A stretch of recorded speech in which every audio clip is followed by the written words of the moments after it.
গল্প মন দিয়েছি তোমাকে। দ্বিতীয় পর্ব। লেখনীতে নুজাইফা নুন। ম্যাডামকে কবে বিয়ে করছেন স্যার? সার্জিস মনোযোগ সহকারে রিপোর্ট চেক করছিল। রামিমের প্রশ্নে কিছুটা বিরক্ত প্রকাশ করে বলল, কথায় বলে, যার বিয়ে তার খবর নাই, পাড়াপড়শির ঘুম নাই। তোমার ব্যাপারটা হচ্ছে কাইন্ড অফ পাড়াপড়শির মতো। পোড়াপড়শির না হয় কাজ থাকে না, এজন্য তারা অন্যের ব্যাপারে বেশি আগ্রহ প্রকাশ করে। কিন্তু তোমার তো কাজ রয়েছে রামিম। তুমি নিজের কাজ ছেড়ে আমার বিয়ে নিয়ে পড়েছ কেন? আমার মন বলছে আপনি ম্যাডামকে অনেক বেশি পছন্দ করেন। পছন্দের মানুষকে যত দ্রুত সম্ভব নিজের করে নেওয়াই ভালো। না হলে যদি একবার হারিয়ে যায়, তখন আর আফসোস করে কোনো লাভ হবে না। এজন্যই বলছিলাম ম্যাডামকে তাড়াতাড়ি বিয়ে করে নিন। আমি তো ভেবেছি আপনার বিয়েতে অনেক অনেক মজা, হই হুল্লোড় করব। বিয়েতে শুধু খাওন আর খাওন। একবারে কবজি ডুবিয়ে খাবো। যখন বিয়ে করি, তখন খাও। এখন যাও, নিজের কাজে মনোযোগ দাও। ওকে স্যার বলে রামিম চেম্বার থেকে বেরিয়ে যায়। রামিম যেতেই সার্জিস ফোন বের করে গ্যালারি থেকে সিজদার ছবি বের করে জুম করে দেখে বলল, তোমাকে ঠিক কোন নামে ডাকবো আমি বুঝতে পারি না। তুমি একাধারে মায়াবতী, মায়াবিনী, চন্দ্রমুখী, সুস্মিতা, সুচয়নাট, সৌন্দর্যময়ী। ঠিক যেন all in one. Lunch time ব্রেকের সময় সার্জিস লাঞ্চের জন্য বের হবে এমন সময় রামিম দৌড়াতে দৌড়াতে এসে সার্জিসের সামনে দাঁড়িয়ে যায়। রামিমকে হাঁপাতে দেখে সার্জিস বলল, কি হয়েছে রামিম? এভাবে ছুটে এলে যে? কুকুরে তাড়া করেছিল নাকি? তুমি তো আবার নিজের গার্লফ্রেন্ডের থেকেও কুকুরকে বেশি ভয় পাও। আজকে কুকুর তাড়া করেনি, গার্লফ্রেন্ডে তাড়া করেছে স্যার। স্যার আমার একটা হেল্প করবেন প্লিজ স্যার। আমি আপনার নিকট চিরকৃতজ্ঞ থাকব। চেষ্টা করব স্যার, আমার সাথে একটু শপিং মলে চলুন না please sir. Sorry Ramim, I don't have time. Sir please চলুন না। আজকে আমার গার্লফ্রেন্ডের জন্মদিন, কিন্তু কাজের চাপে আমি সেটাও ভুলে গিয়েছিলাম। এখন গার্লফ্রেন্ডকে খুশি করাতে না পারলে আমাদের ব্রেকআপ হয়ে যাবে স্যার। প্লিজ স্যার চলুন না, হলে হোক, আই ডোন্ট কেয়ার। সার্জিসের কাটকাট উত্তরে মুখ চুপসে যায় রামিমের। রামিমের চুপসে যাওয়া মুখখানি দেখে সার্জিসের ঠোঁটের কোণে হাসির রেখা ফুটে ওঠে। সার্জিসকে হাসতে দেখে রামিম বলল, নিজে তো কখনো প্রেম করতে পারেননি, এজন্যই আপনি চাইছেন নাট আমার প্রেম টিকে থাকুক। আমার ব্রেকআপ প্রার্থনা করছেন আপনি। তুমি এত করে যখন বলছো তখন আর না গেলে হয় না। আফটার অল গিফটটা তো আমার বোনের কাছেই যাবে, তাই না রামিম? সার্জিসের প্রশ্নে হতবাক হয়ে গেল রামিম। কপালে বিন্দু বিন্দু ঘামের সৃষ্টি হল। রামিম তোতলাতে তোতলাতে বলল, এসব কি বলছেন স্যার? আপনার বোনের কাছে যাবে মানে? কে আপনার বোন? আমি তো আপনার বোনকে চিনি না। মিথ্যা কথা বলে কোন লাভ নেই রামিম। আমি জানি সামিরা আর তুমি একে অপরকে ভালোবাসো। প্রায় 2 বছরের রিলেশনশিপ তোমাদের। কিন্তু তোমরা দুজনেই ভুল পথে পা বাড়িয়েছ রামিম। আমি জানি না তোমাদের ভালোবাসার শেষ পরিণতি কি হবে। সামিরা না নয় বাচ্চা মেয়ে, বুঝতে পারেনি, ভুল পথে পা বাড়িয়েছে। কিন্তু তুমি তো অ্যাডাল্ট পারসন। তুমি জেনে শুনে এমন ভুল কিভাবে করতে পারলে রামিম? মন দেওয়া নেওয়া কি আর ধনী গরিব টাকা পয়সা দেখে হয় স্যার? হ্যাঁ মানছি যে আমি আপনার একজন অ্যাসিস্ট্যান্ট, অনেক টাকা পয়সা নেই আমার। কিন্তু স্যার বিশ্বাস করুন আমি সামিরাকে অনেক বেশি ভালোবাসি। দুটো মনের মিল, দুজনের মধ্যে ভালো বন্ডিং, বন্ধুত্বপূর্ণ একটা সম্পর্ক। সংসার করতে গেলে এর বেশি আর কি লাগে স্যার? আমি সামিরাকে অনেক ভালো রাখব, সুখে রাখব। সামিরা আমার টিনের ঘরে যে সুখ পাবে সেই সুখ বড় বড় অট্টালিকাতেও পাবে না। আমি আমার দিকে থেকে সর্বোচ্চ চেষ্টা করব তোমাদের 4 হাত এক করে দেওয়ার। But I don't know how successful I can be. Thank you so much brother in law. রামিমের কথা শুনে সার্জিস ব্যঙ্গাত্মক স্বরে বলল, ওহু গাছে কাঁঠাল গোফে তেল। বাই দা ওয়ে চলো যাওয়া যাক। ওকে, চলুন স্যার। কিন্তু আমরা কোন দোকানে যাব? Metro shopping mall. আমার পরিচিত। একটু দাম কম নিতে বলবেন স্যার। পকেটের অবস্থা তেমন ভালো না। আমি আমার বোনকে চিনি রামিম। স্বামীরা অল্পতেই অনেক খুশি হয়ে যায়। স্বামীরাকে যদি তুমি ভালোবেসে 1 ডজন কাচের চুড়িও কিনে দাও, তাতেই স্বামীরা অনেক খুশি হবে। শারজিস রামিমকে নিয়ে শপিং মলে আসে। শপিং মলে এসে এত লোকের ভিড়ে শারজিসের চোখ দুটো তার সৌন্দর্যময়ীর চোখ দুটো খুঁজে চলেছে। বারবার মনে হচ্ছে সেই মায়াবী চোখ দুটো যদি আবারও দেখতে পেতাম। শারজিসের আকাশ কুসুম চিন্তার মাঝে তার ফোন বেজে উঠে। থানা থেকে কল এসেছে। তাকে একবার থানায় যেতে হবে। শারজিস রামিমকে রেখে শপিং মল থেকে বের হতেই তার চোখ যায় কালো বোরকা পরা রমণীর দিকে। রমণীর চোখে চোখ পড়তেই শারজিসের মেয়েটাকে চিনতে অসুবিধা হয় না। শারজিসের মুখ থেকে অস্ফুট স্বরে বেরিয়ে যায়, সৌন্দর্যময়ী এখানে। এটা কি সত্যি নাকি আমার ভ্রম? শারজিসকে দেখে সিজদারও চিনতে অসুবিধা হয় না। সিজদা শারজিসের দিকে এগিয়ে এসে বলল, ডাক্তারবাবু আপনি এখানে কেনাকাটা করতে আইছেন বুঝি? তুমি কি সত্যি আমার সামনে দাঁড়িয়ে আছো, নাকি সবটা আমার মনের ভুল? সত্যি ছাড়া মিথ্যে মিথ্যে দাঁড়িয়ে আছি নাকি? সিজদাকে দেখে শারজিসের মন আপনা আপনি ভালো হয়ে গেল। শারজিস মুচকি হেসে মনে মনে বলল, এ দেখি মেঘ না চাইতেন বৃষ্টি। আমি যাকে মনে মনে খুঁজে চলেছি, সে এখন আমার চোখের সামনে দাঁড়িয়ে রয়েছে। I can't believe this. শারজিসের থেকে রেসপন্স না পেয়ে সিজদা আবারও বলল, আপনার হাতের ব্যথা কমেছে ডাক্তারবাবু? দৈনিক ঔষধপত্র ঠিক মতো খাচ্ছেন তো? ডাক্তারবাবুরা তো আবার শুধু রোগীদেরই খেয়াল রাখে। তাদেরকে বড় বড় ঔষধ খাইতে দেয়, ইয়া বড় সুই দিয়ে ইঞ্জেকশন দেয়, কিন্তু নিজেরা নিজেদের শরীরের যত্ন নেয় না। ঔষধও খায় না সময় মতো। ভাবে যে আমরা ডাক্তার, আমাদের আবার কি হবে?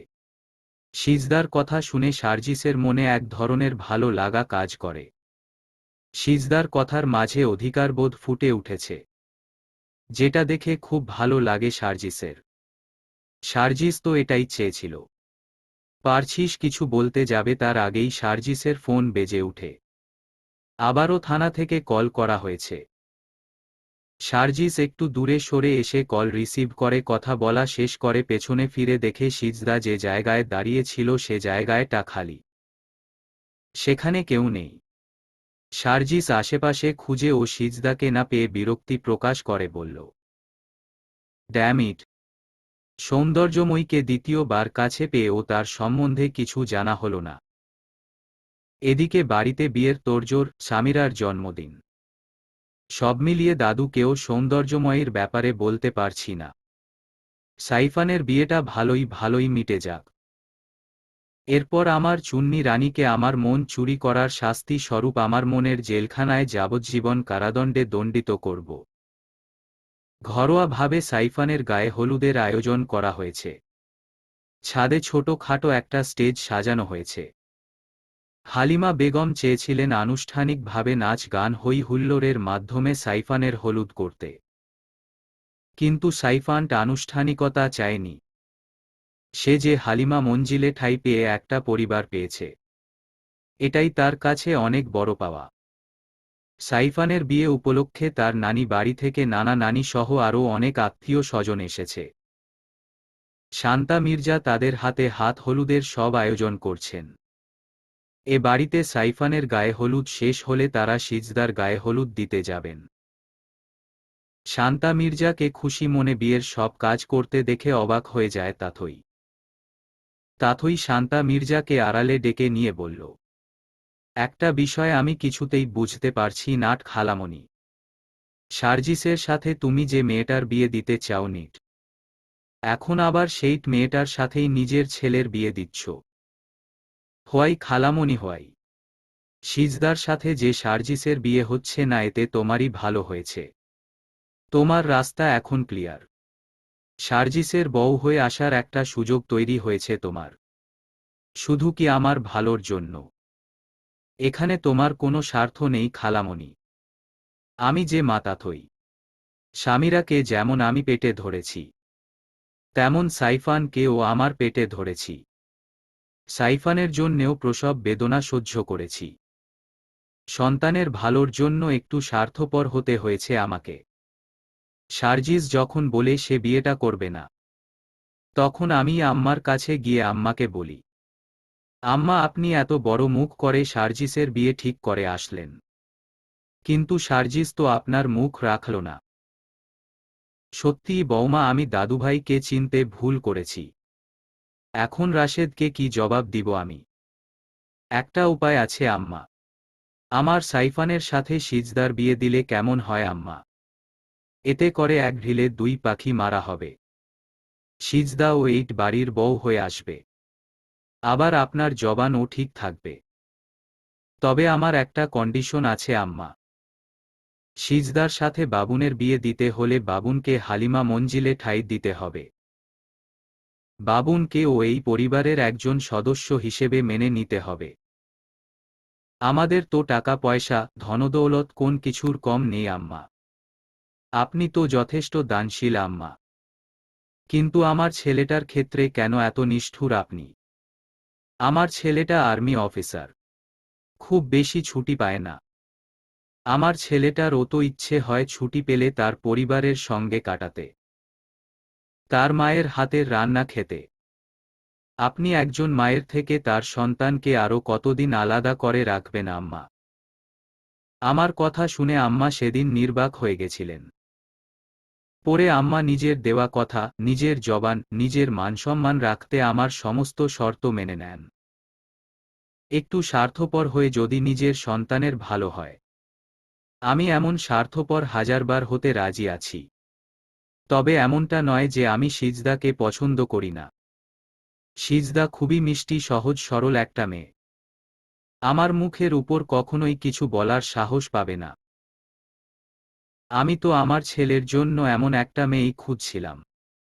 তাছাড়া আম্মা সিজদাকে অনেক পছন্দ করে। সিজদাকে দাবার গুটি হিসেবে ব্যবহার করে আমার ছেলেটা পায়ের তলার মাটি শক্ত করতে পারবে। তার সুন্দর একটা ভবিষ্যৎ গড়ে দিতে পারব। তোমার পেটে পেটে এত বুদ্ধি আছে জানা ছিল না খালমণি। তোমাকে দেখে মনে হয় তুমি ভাজা মাছটা উল্টিয়ে খেতে জানো না। অথচ তুমি যে কাঁচা মাছ চিবিয়ে চিবিয়ে খাচ্ছ, সেটা কেউই বুঝতে পারছে না। আমি যা করছি আমার ছেলের সুখের কথা ভেবে করছি। বুঝতে পেরেছি খালামণি। তুমি গাছেরও খাবে, তলারও কুড়োবে। অনেক কথা হয়েছে তাথই। বেলা গড়িয়ে যাচ্ছে। তুমি জলদি গিয়ে সাইফানকে নিয়ে এসো। সাইফানের গায়ে হলুদ শেষ হলে সবাই চৌধুরী ভিলায় যাবে সিজদার গায়ে হলুদ দিতে। সার্জিস ও যাবে কি ওই বাড়িতে যাবে খালামণি? জানি না তাথই। সার্জিস তো আমার সাথে ভালো করে দুটো কথায় বলে না। ইদানিং দেখছি আম্মার সাথে ও আগের মতো ভালো সম্পর্ক নেই। হয়তো সাইফান এ বাড়িতে আসাতে সার্জিস খুশি হতে পারেনি। আর আম্মার কথায় যেহেতু সাইফান এই বাড়িতে এসেছে, তাই আম্মার প্রতি রাগ অভিমান হয়েছে তার। একবার আমি সার্জিসের বউ হয়ে এই বাড়িতে আসি, তারপর দেখো আমি ম্যাজিক করে সার্জিসের সমস্ত রাগ অভিমান কষ্ট সব কিছু ধুয়ে মুছে সাফ করে দিব। আগে সার্জিসের মনে জায়গা তো করে নাও, তারপর না হয় এসব স্বপ্ন দেখো। স্বপ্ন আছে বলেই আমাদের জীবন এত সুন্দর খালামণি। আমরা জানি যে এই জিনিসটা আমাদের হবে না, তবুও আমরা সেটা নিয়ে স্বপ্ন দেখি, ভাবতে পছন্দ করি। আমি শয়নে স্বপনে সবসময় শুধু সার্জিসকে দেখতে পাই। সার্জিসকে নিয়ে কল্পনার রাজ্যে আমার প্রেম ভালোবাসা বিয়ে বাসর সংসার ছেলেমেয়ে সব হয়ে গিয়েছে। খালামণি কথাটা বলে পরক্ষণেই তাথই নিজের দন্ত দ্বারা জিভে কামড় দিয়ে বলল, আমি এক্ষুনি সাইফান ভাইয়াকে নিয়ে আসছি খালামণি বলে তাথই সাইফানকে নিয়ে আসে। সাইফানের পরনে হলুদ পাঞ্জাবি সাদা পায়জামা রয়েছে। সাইফান আসতেই তাকে স্টেজে বসিয়ে দেওয়া হয়। সাইফানের নানা সর্বপ্রথম সাইফানের গালে হলুদ ছুঁয়ে দিয়ে সাইফানকে মিষ্টি মুখ করান। এরপর একে একে সবাই সাইফানের গালে হলুদ ছুঁয়ে দেওয়ার মাধ্যমে সাইফানের গায়ে হলুদের কার্যক্রম শেষ হয়। সাইফানের হলুদে সবাই উপস্থিত থাকলেও সার্জিসের দেখা মেলে না। সার্জিসকে না পেয়ে মন ক্ষুণ্ণ হয় সাইফানের। চৌধুরী ভিলায় আমূল পরিবর্তন এসেছে। চৌধুরী ভিলা এক নতুন সাজে সজ্জিত হয়ে উঠেছে। চারিদিকে হরেক রকমের ফুল, লতাপাতা, রঙিন কাপড়, লাইট, স্ট্রিং, ল্যান্টার্ন দিয়ে ডেকোরেশন করা হয়েছে। নিমন্ত্রিত অতিথির প্রবেশ দ্বার ও নজকরা হয়ে উঠেছে। প্রবেশদ্বারে গোলাপ, চন্দ্রমল্লিকা, অর্কিড দিয়ে সাজানো হয়েছে। ছাদে খুব সুন্দর করে ফুল, রঙিন কাপড়, বেলুন, লাইট দিয়ে স্টেজ সাজানো হয়েছে। স্টেজের মাঝখানে বড় বড় করে জড়ি দিয়ে লেখা হয়েছে সিজদার হলুদ সন্ধ্যা। হলুদের অনুষ্ঠানের আয়োজন করা হয়েছে সন্ধ্যায়। গতকাল বিয়ে, এটা যেন সিজদা কিছুতেই মানতে পারছে না। সকাল থেকে কিছু খায়নি মেয়েটা। খেতে ইচ্ছে করছে না। পেট ভার হয়ে রয়েছে। সবাইকে ছেড়ে থাকার যন্ত্রণা এখন থেকেই যেন উপলব্ধি করতে পারছে সিজদা। সালেহা বেগমের জন্য অনেক কষ্ট হচ্ছে। ছোটবেলা থেকেই সিজদা সালেহা বেগমের সাথে থেকেছে। সাহেলা বেগম সিজদা গোসল করানো থেকে শুরু করে সবটা নিজে হাতে করেছেন। একজন মায়ের ভূমিকা পালন করেছেন তিনি। আর সবথেকে বড় কথা, সিজদার বিয়ে হবে ভাবতেই তার চোখের সামনে বারবার সার্জিসের চেহারাটা ভেসে উঠছে। তার জন্য চিন্তা হচ্ছে। তার হাতের কি অবস্থা জানতে ইচ্ছে করছে। গতকাল শপিং মলে যখন সার্জিসের সাথে তার দেখা হয়, সিজদার অজান্তেই তার মুখে হাসি ফুটে ওঠে। কিন্তু সিজদা ভালো মন্দ কিছু জিজ্ঞেস করার আগেই সিজদার মামা এসে যায়। সার্জিস তখন ফোনে কথা বলায় ব্যস্ত ছিল, যার দরুন সিজদা তাকে বলে আসতে পারে না। তবে বাড়িতে এসে বারবার সার্জিসের কথা মনে পড়ছিল। যার নামটা পর্যন্ত জানে না, তার জন্য এত চিন্তার কারণ অজানা সিজদার কাছে। এটা কি শুধুমাত্রই কৃতজ্ঞতা নাকি অন্য কিছু বুঝে উঠতে পারে না সিজদা। সাইফানের হলুদ শেষ হতেই হালিমা মঞ্জিলের সব সদস্যরা চৌধুরী ভিলায় আসার জন্য তৈরি হয়। স্বামীরা হলুদ একটা গাউন পরেছে, সাথে হালকা সাজ। তাতেই ভারী মিষ্টি লাগছে দেখতে। মহিলারা হলুদ শাড়ি পরেছেন। পুরুষেরা হলুদ পাঞ্জাবি। তাথই হলুদে যাওয়ার জন্য পার্লার থেকে সাজগোজ করে এসেছে। হলুদের অনুষ্ঠান বলে কথা। কত হ্যান্ডসাম ছেলেদের আনাগোনা থাকবে সেখানে। নিজেকে এমন আকর্ষণীয়ভাবে উপস্থাপন করেছে যেন সব ছেলেদের নজর তার দিকে থাকে। তাথইকে পার্লার থেকে ফিরতে দেখে স্বামীরা এগিয়ে এসে বলল, এত সাজগোজ করেছ দেখে মনে হচ্ছে তুমি বিয়ের কনে। তোমারই গায়ে হলুদ আপু। কেমন লাগছে আমাকে? পেতমির মতো লাগছে। হালকা সাজে ভালো লাগে তোমাকে। স্বামীরার কমপ্লিমেন্টে সন্তুষ্ট হতে পারল না তাথই। তাথই দাঁতে দাঁত চেপে বলল, তুই সাজগোজের কি বুঝিস? যাচ্ছিস তো বাড়ির কাজের বেডির মতো। হলুদের অনুষ্ঠানে কেউ গাউন পরে যায়? যত্ত সব ফালতু লোকজন বলে রাগে গজগজ করতে করতে তাথইট সোজা সার্জিসের রুমে নক না করেই ঢুকে যায়। সার্জিস তখন সবে মাত্র শাওয়ার নিয়ে বেরিয়েছে। পরনে শুধু মাত্র একটা টাওয়াল রয়েছে।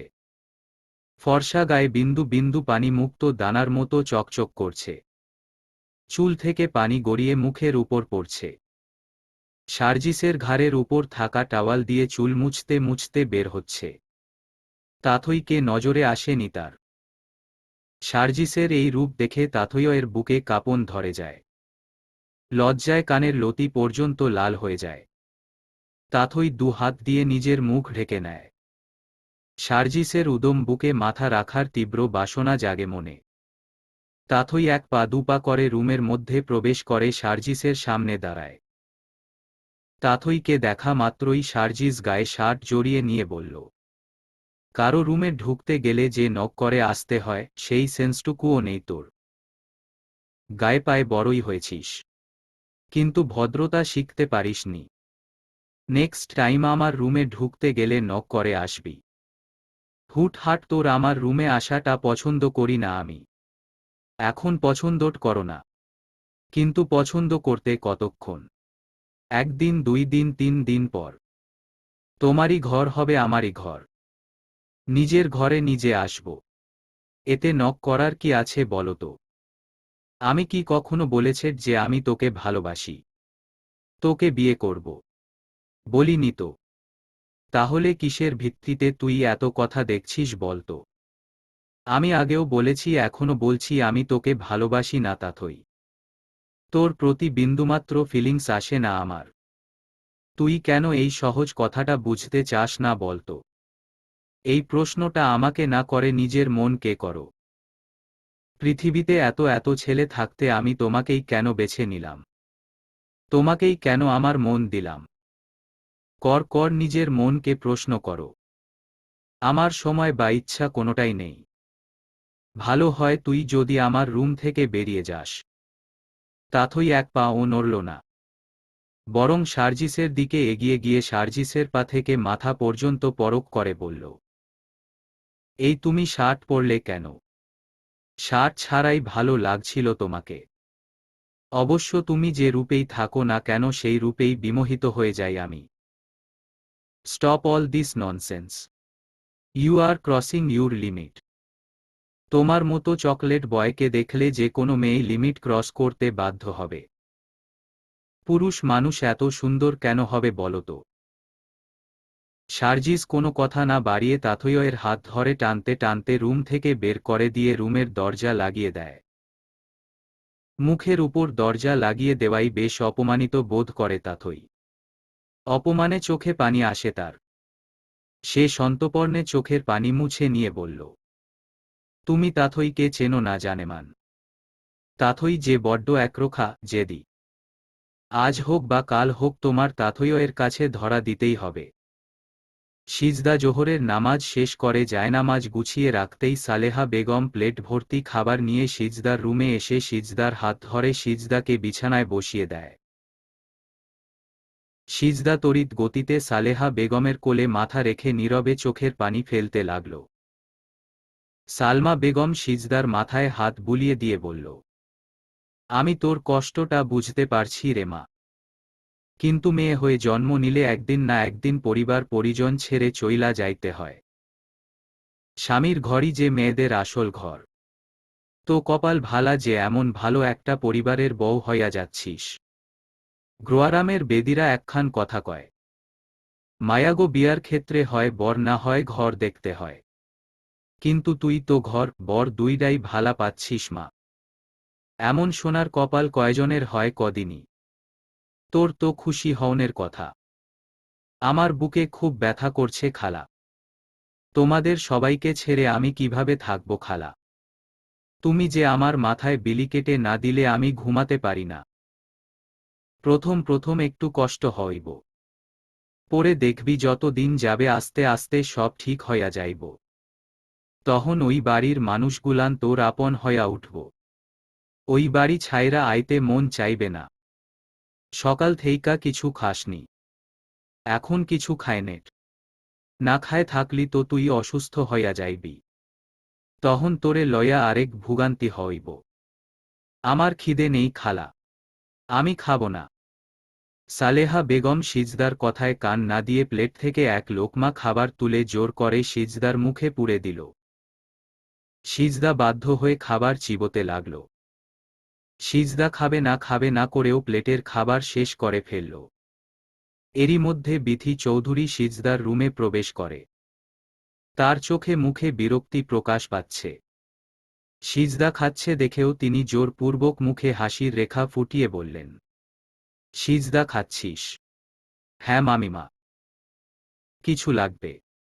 লাগলে আমারে ডাক দিতেন, যা লাগবে আমি দিয়ে আসতাম। আপনি শুধু শুধু কষ্ট করে কেন আইতে গেলেন কেন মামিমা? আমার প্রয়োজনে এখানে আসিনি, এসেছি তোর প্রয়োজনে। হালিমা বেগম পার্লার থেকে লোক পাঠিয়েছে। মেয়েরা ড্রয়িং রুমে অপেক্ষা করছে তোর জন্য। তুই খাওয়া দাওয়া শেষ করে অতি দ্রুত চলে আয়। ওমা, পার্লার থেকে লোক পাঠানোর কি আছে? কেন তুই খুশি হোসনি? তোর তো অনেক খুশি হবার কথা। তুই তো এটাই চেয়েছিলি। কত বড়লোক বাড়িতে বিয়ে হচ্ছে। তাদের কি টাকা পয়সা কম আছে নাকি? তাদের বাড়ির বউ বলে কথা। পার্লার থেকে লোক না পাঠালে হয় নাকি? তারা এসেছে তোর হাতে মেহেদি দিবে বলে। মেহেদি শুকিয়ে গেলে আবার হলুদ সন্ধ্যার জন্য তোকে তৈরি করে দিবে। তুই বেশি দেরি করিস না। তাড়াতাড়ি আয় বলে বিথি চৌধুরী চলে আসতে গেলেই সিজদা বলল, মামিমা। সিজদার কথায় বিথি চৌধুরী পেছনে ফিরে বলল, আবার কি হলো? কিছু বলবি? আপামনি কোথায়? সেদিনের পর থেকে আপামনি রে যে দেখছি না। আপামনি কি বাড়িতে নেই? ঐশ্বর্যের কথা শুনে বুক ধুক করে উঠল বিথি চৌধুরীর। সিজদাকে কি জবাব দিবে জানা নেই তার। আপামনি কোথায়? সেদিনের পর থেকে আপামনি রে যে দেখছি না। আপামনি কি বাড়িতে নেই? ঐশ্বর্যের কথা শুনে বুক ধুক করে উঠল বিথি চৌধুরীর। সিজদাকে কি জবাব দিবে জানা নেই তার। তিনি নিজের মেয়েকে খুব ভালো করে চিনেন। তাই তো যখনই ঐশ্বর্যের সিজদাকে নিয়ে বিয়ে বাড়িতে যাওয়ার কথা শুনেন, তখনই তার মনে সন্দেহ জাগে। তিনি বুঝতে পেরেছিলেন ঐশ্বর্য মনে মনে কিছু একটা ছক কষছে। কিন্তু সেটা যে কিডন্যাপিংয়ের মতো এত বড় একটা ক্রাইম হবে, তিনি সেটা কল্পনাও করতে পারেননি। তিনি সরাসরি ঐশ্বর্যকে সিজদার কিডন্যাপিংয়ের ব্যাপারে জিজ্ঞেস করলে ঐশ্বর্য প্রথমে অস্বীকার করে। পরে ঐশ্বর্যকে জেরা করতেই ঐশ্বর্য বিথি চৌধুরীর কাছে সবটা স্বীকার করে। সবটা শুনে বিথি হতবাক হয়ে যান। রাগের বশে প্রথমবারের মতো মেয়ের গায়ে হাত তুলেন। কিন্তু পরক্ষণেই ঐশ্বর্যের চোখে পানি দেখে কলিজা মোচড় দিয়ে উঠে তার। তিনি ঐশ্বর্যকে বুকে টেনে নিয়ে চোখে মুখে অজস্র চুমুতে ভরিয়ে দেন। মেয়ের দুশ্চিন্তায় পাগল প্রায় অবস্থা হয়ে যায় তার। গুন্ডাগুলো যেহেতু পুলিশের হেফাজতে ছিল, পুলিশের জেরার মুখে যদি ঐশ্বর্যের নাম বলে দেয়, তখন তো পুলিশ এসে ঐশ্বর্যকে কোমরে দড়ি পরিয়ে নিয়ে যাবে। ঐশ্বর্যের ক্যারিয়ার শেষ হয়ে যাবে। ঐশ্বর্যের সেফটির কথা চিন্তা করে তিনি মেয়েকে রংপুর তার কানিজের বাসায় পাঠিয়ে দেন। তিনি এটাও বলে দিয়েছেন যতদিন না কেস সলভ হচ্ছে ততদিন ঐশ্বর্যের রংপুরে গা ঢাকা দিয়ে থাকতে হবে। বিথি চৌধুরীর থেকে রেসপন্স না পেয়ে সিজদা আবারও বলল, আপামনি আমার বিয়েতে থাকবে না মামিমা। কোথায় আপামনি?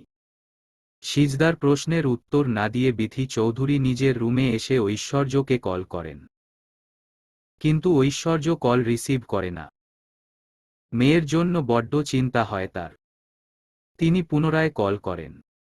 সাথে সাথে ঐশ্বর্য কল রিসিভ করে বলল, আর কতদিন আমি এভাবে গা ঢাকা দিয়ে থাকব মোমো? বিরক্ত লাগছে আমার। নিজেকে দাগী আসামি মনে হচ্ছে। সবকিছু হয়েছে ওই বুড়িটার জন্য। বুড়িটা যত নাটক জানে। এখন যদি বুড়িটাকে সামনে পেতাম বলতাম, নাটক কম করো প্রিয়। নাটকবাজ মহিলা একটা। সবটা হয়েছে তোমার রাগ জেদের কারণে। শুধু শুধু বুড়িটার দোষ দিচ্ছ কেন? তোমাকে কে বলেছিল এত বড় একটা ক্রাইমের সাথে ইনভলভ হতে? তোমার পাপা যদি জানতে পারে তোমাকে কিন্তু ছেড়ে কথা বলবে না। তোমার সাথে সাথে আমাকে কথা শোনাবে। তুমি বুড়িটার পক্ষ নিয়ে কথা বলছো মোমো? হ্যাঁ বলছি। বলতে বাধ্য হচ্ছি। কারণ এখানে হালিমা বেগমের কোনো দোষ নেই। সব দোষ তোমার। যা করেছি বেশ করেছি। এখানে বুড়ির দোষও কম নয় মোমো। বুড়িটা যদি আগেই বলতো আমার হিরোর সাথে সিজদার বিয়েটা হচ্ছে না, অন্য কারো সাথে হচ্ছে, তাহলে আমার এত কিছু করতে হতো না। আর না আমাকে পালিয়ে বেড়াতে হতো। আমি আর নিতে পারছি না মোমো। বাড়িতে কত আনন্দ ফুর্তি হচ্ছে আর আমি এখানে বসে বসে আঙ্গুল চুষছি। তুমি টেনশন করো না বেবি। আমি দেখছি কি করা যায়। তোমার মোমের টাকা পয়সা কম আছে নাকি? টাকা দেখলে কাঠের পুতুল লোহা করে থাকে। একটু সময় দাও। টাকা দিয়ে সবটা ক্লোজ করে দিব। যা করার তাড়াতাড়ি করো। Okay baby. তুমি প্যানিক করো না। রাখছি আমি। ওকে মম বলে ঐশ্বর্য কল কেটে দিয়ে গ্যালারিতে গিয়ে সার্জিসের ছবি বের করে ছবিতে আলতো চুমু দিয়ে বলল, চেয়েছিলাম হতে তোমার মনের রাজ্যের রানী, কিন্তু তুমি আমায় বানিয়ে দিলে পলাতক আসামি। মেহেদি আর্টিস্ট লাবণ্য খুব সুন্দর করে সিজদার হাতে মেহেদি দিয়ে দিচ্ছে, কিন্তু সিজদার মন ভার হয়ে আছে। সব কিছুতে বিরক্ত লাগছে তার। সিজদার মন খারাপ দেখে মেহেদি আর্টিস্ট লাবণ্য বলল, জানো সিজদা, আমার বিয়ের পরের দিন সকালে কি হয়েছিল? সিজদা ছোট করে জবাব দেয়, না আপা। তাই তো তুমি কিভাবে জানবে? আমি তো তোমাকে বলিনি। তাহলে তুমি কিভাবে জানবে বলো? তাহলে শোনো কি হয়েছিল। কাকতালীয়ভাবে আমার বর আমার আমার ভাইয়ের নাম একই। তো বিয়ের পরের দিন সকাল বেলা আমার ঘুম ভাঙ্গার পরেই দেখি রুমে লাইট জ্বলছে। লাইটের আলো সহ্য হয় না আমার। আমি বাড়িতে যেভাবে চিৎকার করতাম সেভাবেই চিৎকার করে বলে উঠেছিলাম, এই রাফিন কুত্তা, রুমের লাইট বন্ধ কর, না হলে লাথি মেরে তোর প্যান্ট ছিঁড়ে দিব। মানে আমি বিয়ের পরেও ভুলে গেছিলাম যে আমি বিবাহিত। মেয়েটার কথা শুনে সিজদা হেসে দেয়। যা দেখে লাবণ্য বলল, তোমার হাসিটা খুব সুন্দর সিজদা। বরকে ঘায়েল করার জন্য এমন মিষ্টি হাসিই যথেষ্ট। সবসময় এমন হাসি খুশি থাকবে। আচ্ছা, তোমার বরের নামের প্রথম অক্ষর কি গো? লাবণ্যের প্রশ্নে থতমত খেয়ে যায় সিজদা। সে তো তার বরের নামটা পর্যন্ত জানে না। সার্জিসের নাম জানত, কিন্তু সার্জিসের সাথে তো তার বিয়ে হচ্ছে না, অন্য কারো সাথে হচ্ছে। সিজদা কিছু বলতে যাবে তার আগেই বিথি চৌধুরী এসে বলল, ওর হবু বরের নাম সাইফান। লাবণ্য সিজদার হাতে মেহেদি দিতে দিতে বলল, সাইফান মিন প্রথম অক্ষর এস। বাহ, চমৎকার। S for Saifan, S for সিজদা। দুজনের নামের মিলের মতো আশা করি তোমাদের মনের মিলও হবে। সিজদা প্রত্যুত্তরে শুধু মিষ্টি হাসি উপহার দেয়। মেহেদি দেওয়া শেষ হলে সিজদা কিছুক্ষণ মেহেদি শুকিয়ে যাওয়ার অপেক্ষা করে। মিনিট কয়েক অতিবাহিত হবার পর সিজদা হাত ধুয়ে দেখে মেহেদির গার লাল রং তার হাতে যেন জ্বলছে। সিজদার হাত দেখে সালমা বেগম বলল, শুনছি যার হাতের মেহেদির রং যত করা হয় তার বর নাকি তারে তত ভালোবেসে। তোরে তো জামাই বাবাজি মেলা ভালোবাসব রে সিজদা। বর সোহাগী হবি তুই। সালমা বেগমের কথায় সিজদা লজ্জা পেয়ে দৌড়ে নিজের রুমে চলে আসে। পার্লারের মেয়েরা খুব সুন্দর করে সিজদাকে হলুদের সাজে সজ্জিত করে দিয়েছে। তার পরনে রয়েছে কাঁচা হলুদ রঙের শাড়ি।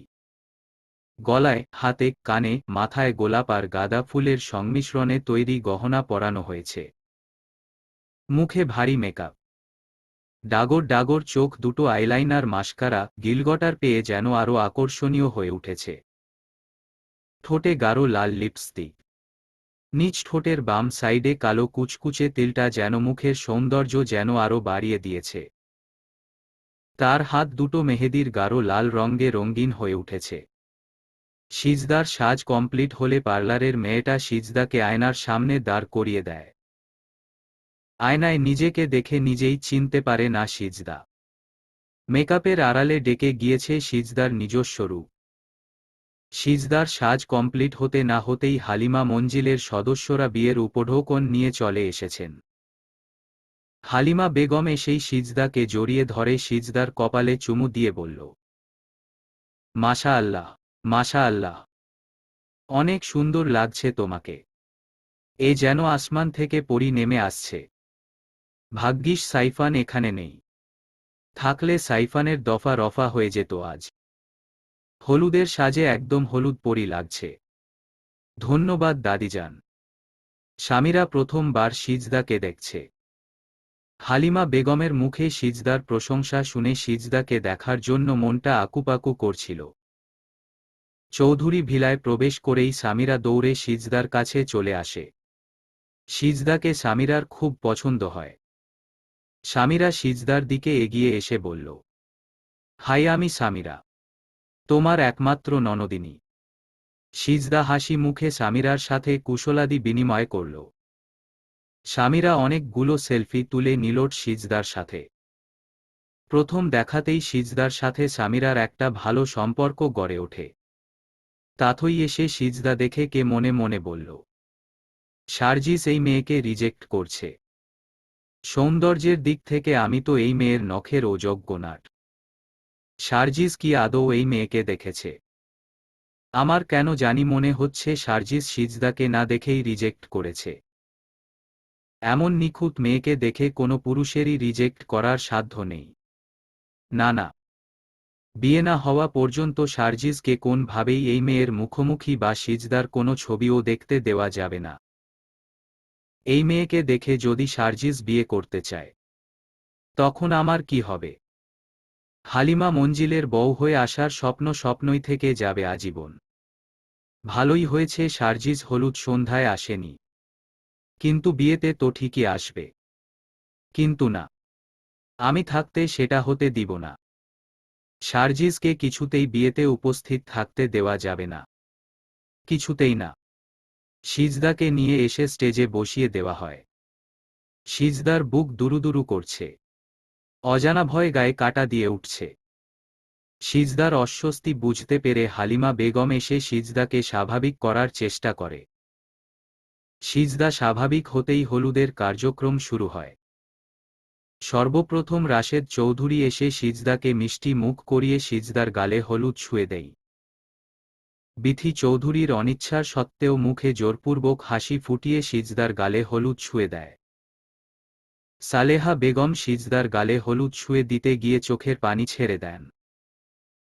সিজদা তাকে ছেড়ে চলে যাবে এটা ভাবতেই কষ্টে বুকটা ফেটে যাচ্ছে তার।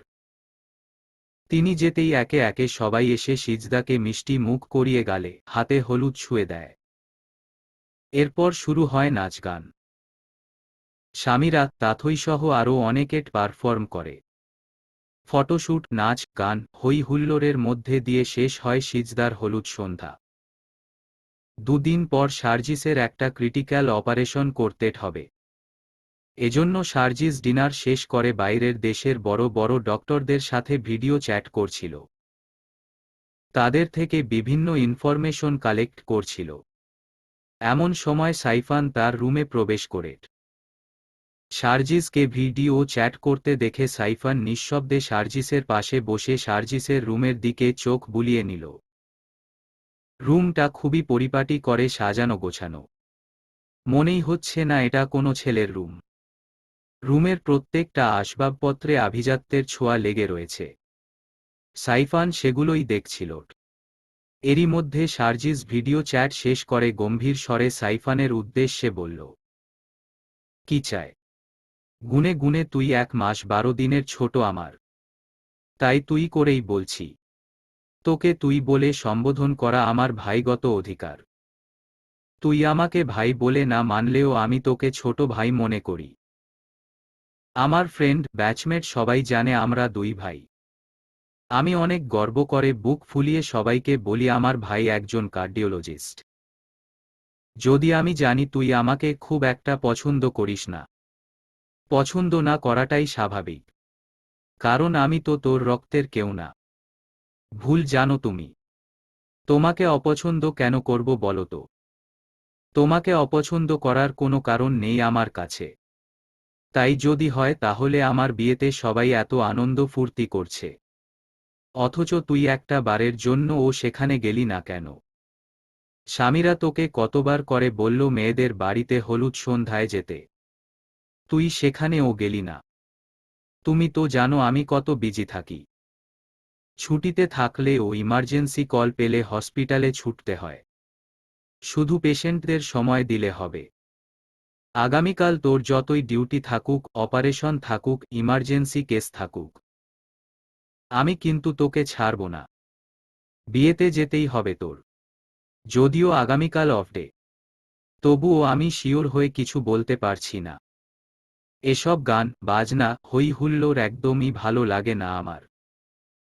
আমি বরাবরই এসব থেকে দূরে থাকি। কোনো অজুহাত শুনব না আমি।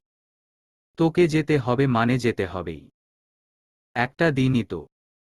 তোকে নাচ গান হই হুল্লোড় করতে হবে না। তুই শুধু বিয়েতে উপস্থিত থাকবি। ওকে চেষ্টা করে দেখব। চেষ্টা করব বললে হবে না। তোকে যেতেই হবে। তুই না গেলে কিন্তু আমি খুব কষ্ট পাব। ওকে, যাব। Thank you. Thank you so much ভাই। আমি অনেক খুশি হয়েছি। অনেক রাত হয়ে গিয়েছে, ঘুমিয়ে পড়। সকালে দেখা হবে বলে সাইফান সার্জিসের রুম থেকে বেরিয়ে যায়। সাইফান যেতেই সার্জিস রুমের লাইট অফ করে বিছানায় গায়েলে দেয়। কিন্তু বিধিবাম, তার চোখে কিছুতেই ঘুম আসছে না। সার্জিস বিছানা ছেড়ে উঠে সোফায় বসে দুহাতে মাথা চেপে ধরে বলল, আমার মন চুরি করে তুমি নিশ্চয় খুব আয়েশ করে ঘুমিয়ে আছো। কিন্তু আমার চোখের ঘুম যে কেড়ে নিয়েছ। এখন এর দায়ভার কে নিবে? নিজেকে নিজে প্রশ্ন করেও উত্তর পায় না সার্জিস। সার্জিস কিছুক্ষণ রুমের মধ্যে পায়চারি করে আবারও বিছানায় গায়েলে দেয়।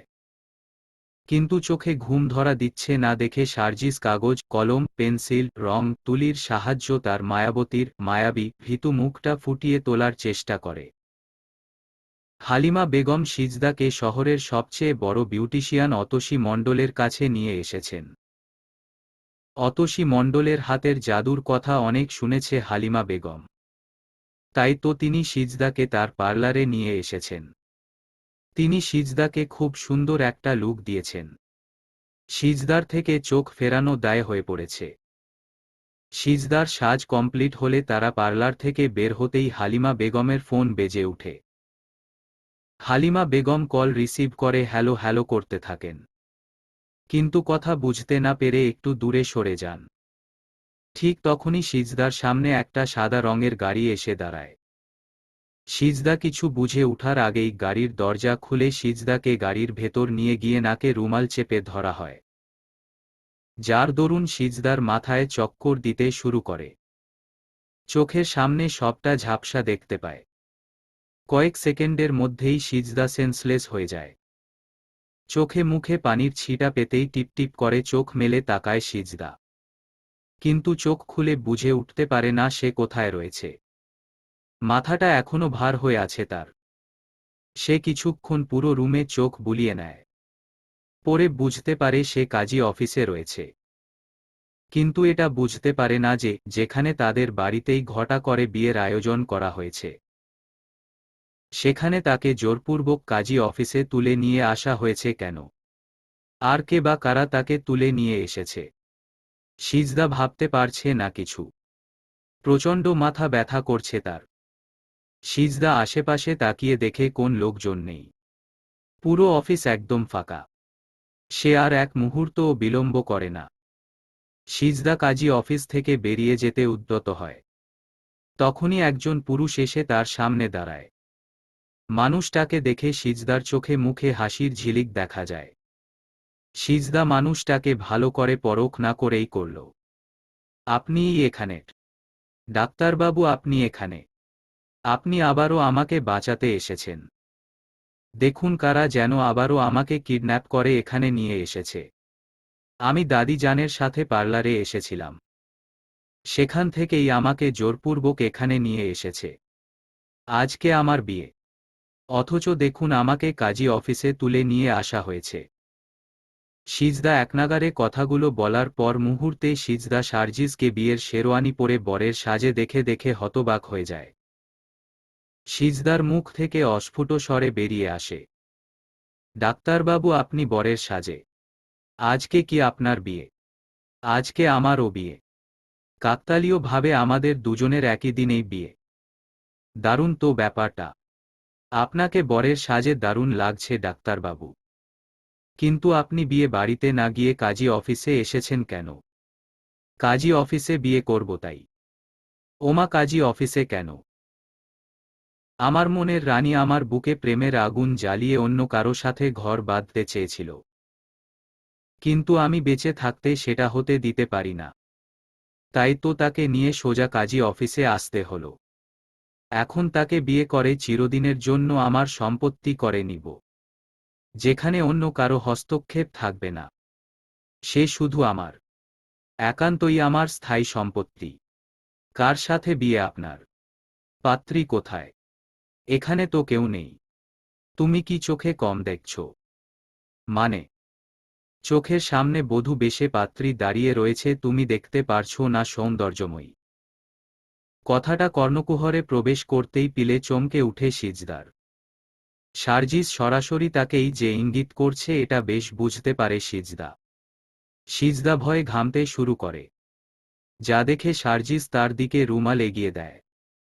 সিজদা সার্জিসের হাত থেকে রুমাল না নিয়ে বলল, এসব আপনি কি বলছেন ডাক্তারবাবু? তুমি যেটা শুনেছ সেটাই। তার মানে আপনি আমাকে কিডন্যাপ করে এখানে নিয়ে এসেছেন, তাই না ডাক্তারবাবু? ইয়েস। ম ছি ছি ছি, আপনি এতটা নিচু মনের মানুষ আমি কখনোই ভাবতে পারিনি ডাক্তারবাবু। আমি আপনাকে কত ভালো মনের মানুষ ভেবেছিলাম, কত সম্মান শ্রদ্ধা ছিল আপনার প্রতি, কিন্তু সেই সম্মান শ্রদ্ধা এক নিমিষেই ঘৃণায় পরিণত করে দিলেন আপনি। আপনি এতটা নিচে নামতে পারেন আমি ভাবতেও পারছি না। Everything is fair in love and war. ভালোবাসার জন্য সব করা যায়। তোমার ভালোবাসা আমাকে নিচু মনের মানুষ হতে বাধ্য করেছে সৌন্দর্যময়ী। তোমাকে প্রথম যেদিন দেখেছিলাম সেদিনই আমার এই মনটা তোমাকে দিয়ে দিয়েছিলাম। আমার শয়নে স্বপনে তুমি ছিলে সৌন্দর্যময়ী। বিশ্বাস করো, তোমাকে ছাড়া আমি কিছুই ভাবতে পারি না, চেম্বারে বসতে পারি না। সব পেশেন্টেদের মধ্যে তোমাকে দেখতে পাই। যখন জানতে পারলাম আজ তোমার বিয়ে, তখন মনে হচ্ছিল কেউ যেন আমার কলিজায় টান দিয়েছে। তুমি অন্য কারো বউ হবে, অন্য কারো জন্য সাজবে, অন্য পুরুষ তোমাকে স্পর্শ করবে, তোমাকে ভালোবাসবে, অন্য পুরুষ তোমার ভেজা চুলের কারণ হবে। এটা আমি কিছুতেই মেনে নিতে পারছিলাম না। তাই তো তোমাকে নিজের করে পাওয়ার জন্য এখানে নিয়ে এসেছি। আর মাত্র কয়েক মিনিটের অপেক্ষা, এরপর চিরদিনের জন্য তোমাকে আমার করে নিব সৌন্দর্যময়ী। তুমি শুধু এবং শুধুমাত্র আমার হবে, আর কারো নয়। তোমার আমার বিয়ে হবে, সংসার হবে। আমাদের ছোট্ট সংসারে আরও একটা সৌন্দর্যময়ী আসবে। অনেক সুখের সংসার হবে আমাদের। আপনার সেই আশা কখনোই পূরণ হবে না ডাক্তারবাবু। আমি কখনোই আপনার মতো একজন নিচু মন মানসিকতার লোককে বিয়ে করব না। কত ভালো মনের মানুষ ভেবেছিলাম আপনাকে। আসলে আপনার চেহারাটা সুন্দর, কিন্তু মন সুন্দর নয়। আপনি মনুষ্যত্বহীন। আপনার ভেতর যদি কোনো মনুষ্যত্ববোধ থাকত তাহলে আপনি একটা মেয়েকে জোর করে তুলে নিয়ে এসে বিয়ে করতে চাইতেন না। কি করতাম বলো? ভালোবাসি তোমাকে। আপনার ভালোবাসার খ্যাতায় আগুন। আমি না আপনাকে ভালোবাসি, আর না আপনাকে বিয়ে করব। আমার যে ছেলের সাথে বিয়ে ঠিক হয়েছে, আমি সেই ছেলেকেই বিয়ে করব। বিয়ে তো তোমার আমাকেই করতে হবে সৌন্দর্যময়ী। দয়া করেন ডাক্তারবাবু, আমাকে প্লিজ যেতে দেন। এতক্ষণে হয়তো আমাকে না পেয়ে সবাই অনেক চিন্তা করছে, খোঁজাখুঁজি করছে। যাবে তো সৌন্দর্যময়ী? অবশ্যই যাবে, কিন্তু সেটা আমার বউ হবার পর যাবে। বিয়ে না হওয়া পর্যন্ত তুমি কোথাও যেতে পারবে না সৌন্দর্যময়ী। আমি মরে গেলেও আপনার মতো নোংরা মনের মানুষকে বিয়ে করব না ডাক্তারবাবু বলে সিজদা বেরিয়ে আসতে গেলেই সার্জিস সিজদার সামনে একটা ভিডিও প্লে করে দেয়। ভিডিওতে স্পষ্ট দেখা যাচ্ছে সালেহা বেগমকে একটা বদ্ধ ঘরে চেয়ারের উপর রশি দিয়ে বেঁধে রেখে মুখের মধ্যে কাপড় গুজে রাখা হয়েছে। গুন্ডারা সালেহা বেগমের দিকে বন্দুক তাক করে দাঁড়িয়ে রয়েছে। এটা দেখা মাত্রই পা থেমে গেল সিজদার। বুকে চিনচিনে ব্যথার সৃষ্টি হতে লাগল। সিজদা সবচেয়ে কাছের মানুষ সালেহা বেগম। তার এই অবস্থা দেখে বিচলিত হয়ে পড়ল সিজদা। চোখ থেকে আপনার আপনি পানি গড়িয়ে পড়ল। সিজদা ছলছল চোখে সার্জিসের দিকে তাকাতেই সার্জিস বলল, নাও ইউর চয়েস। আমাকে ভালোই ভালোই বিয়ে করবে নাকি তোমার প্রাণপ্রিয় সালেহা খালার মরা লাশ দেখবে? আমার লোকের হাতে যে বন্দুক দেখতে পাচ্ছ এটা কিন্তু খেলনা বন্দুক নয়। একদম লোডেড গান। 6টা গুলি আছে ওর মধ্যে। ট্রিগারে চাপ দেওয়া মাত্রই বন্দুক থেকে গুলি বের হয়ে তোমার সালেহা খালার মাথা ছিন্নভিন্ন করে দিবে। তুমি কি চাও তোমার জন্য একটা নিরীহ মানুষের প্রাণ যাক? আমাকে বিয়ে করতে এত সমস্যা কোথায় বলো তো সৌন্দর্যময়ী? আমার কি নেই? টাকা পয়সা ধন দৌলত বাড়ি গাড়ি সব আছে। হাজার হাজার মেয়ে পাগল আমার জন্য। কিন্তু আমি পাগল তোমার জন্য। সিজদা কিছু বলছে না দেখে সার্জিস আবারও বলল, বলো না সৌন্দর্যময়ী বিয়ে করবে আমাকে? হবে কি আমার মনের রাজ্যের রানী? সিজদা কোন কথা না বলে চুপচাপ চেয়ারে গিয়ে বসে পড়ে।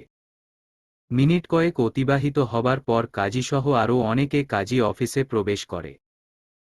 সার্জিস সিজদার বিয়ে সম্পূর্ণ হয়। মোনাজাত শেষে উপস্থিত সকলের মাঝে মিষ্টি বিতরণ করা হয়। সকলে মিষ্টি খেতে ব্যস্ত হয়ে পড়ে। এদিকে সার্জিস এসে সিজদার কোমর ধরে সিজদাকে নিজের কাছে টেনে নিয়ে আসে। সিজদা ছটফট করতে করতে বলল, কি করছেন টা ডাক্তারবাবু? ছাড়ুন বলছি, না হলে কিন্তু খুব খারাপ হয়ে যাবে। আমি আপনার কথা মেনে নিয়ে আপনাকে বিয়ে করেছি, তার মানে এই নয় যে আপনি যা নয় তাই করবেন আমার সাথে। সবাই মিষ্টি খাচ্ছে। আমাকে মিষ্টি খাওয়াবে না সৌন্দর্যময়ী? আপনি লুলা নাকি যে আপনাকে আমার মিষ্টি খাইয়ে দিতে হবে? আপনার ইচ্ছে হলে নিজে খান, না হলে না খান। কথাটা বলার সাথে সাথেই সার্জিস সিজদার ওষ্ঠে নিজের ওষ্ঠ মিলিয়ে দেয়। কি করছেন টা ডাক্তারবাবু? ছাড়ুন বলছি, না হলে কিন্তু খুব খারাপ হয়ে যাবে। আমি আপনার কথা মেনে নিয়ে আপনাকে বিয়ে করেছি, তার মানে এই নয় যে আপনি যা নয় তাই করবেন আমার সাথে। সবাই মিষ্টি খাচ্ছে। আমাকে মিষ্টি খাওয়াবে না সৌন্দর্যময়ী? আপনি লুলা নাকি যে আপনাকে আমার মিষ্টি খাওয়ায় দিতে হবে? আপনার ইচ্ছে হলে নিজে খান, না হলে না খান। কথাটা বলার সাথে সাথেই সার্জিস সিজদার ওষ্ঠে নিজের ওষ্ঠ মিলিয়ে দেয়। অকস্মাৎ প্রচণ্ড গরম অস্বস্তিতে ঘুম ভেঙে যায় সিজদার। এসি রুমে থাকাও পরেও ঘেমে জামাটা গায়ের সাথে লেপ্টে গিয়েছে। সিজদা ধরফর করে উঠে বসে। চারিদিকে তখন ফজরের আজানের মিষ্টি ধ্বনিতে মুখরিত হয়ে উঠেছে চারিপাশ। সিজদা উঠে বসতেই সালেহা বেগম উঠে রুমের লাইট জ্বালিয়ে দেন। সিজদার মুখে ভয়ের স্পষ্ট ছাপ ফুটে উঠেছে। সালেহা বেগম সিজদাকে এক গ্লাস পানি এনে দেয়। সিজদা পুরো পানি এক নিঃশ্বাসে শেষ করে। সিজদার এই অবস্থা দেখে সালেহা বেগম সিজদার মাথায় হাত বুলিয়ে দিয়ে বলল, কি রে মা, কি হয়েছে? খারাপ স্বপ্ন দেখছিস নাকি? আচ্ছা খালা, একটা কথা কও দিনি, ভোরের দেখা স্বপ্ন কি সত্যিই সত্যি হয়? হঠাৎ এই প্রশ্ন। কও না খালা।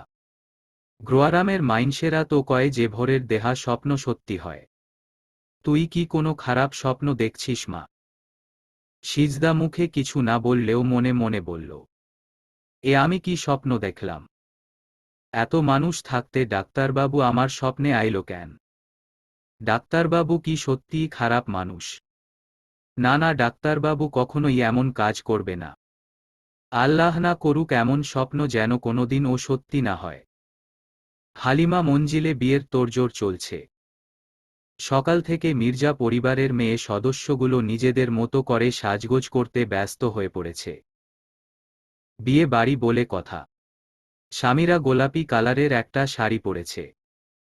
শাড়িটা সামিরার জন্মদিনে রামিম তাকে গিফট করেছে। সাথে ম্যাচিং চুড়ি, কানের দুল, এক পাতা টিপও দিয়েছে। সামিরা দুহাত ভর্তি চুড়ি, কপালে ছোট্ট একটা টিপ, কানে বড় ঝুমকো, চোখে গাঢ় কাজল, ঠোঁটে হালকা গোলাপি লিপস্টিক দিয়ে তার ব্রাউন কালারের ছোট ছোট চুলগুলো ছেড়ে দিল। সব মিলিয়ে দারুণ লাগছে সামিরাকে। সামিরা রেডি হয়েই ঝটপট কয়েকটা সেলফি তুলে রামিমের হোয়াটসঅ্যাপে পাঠিয়ে দিল।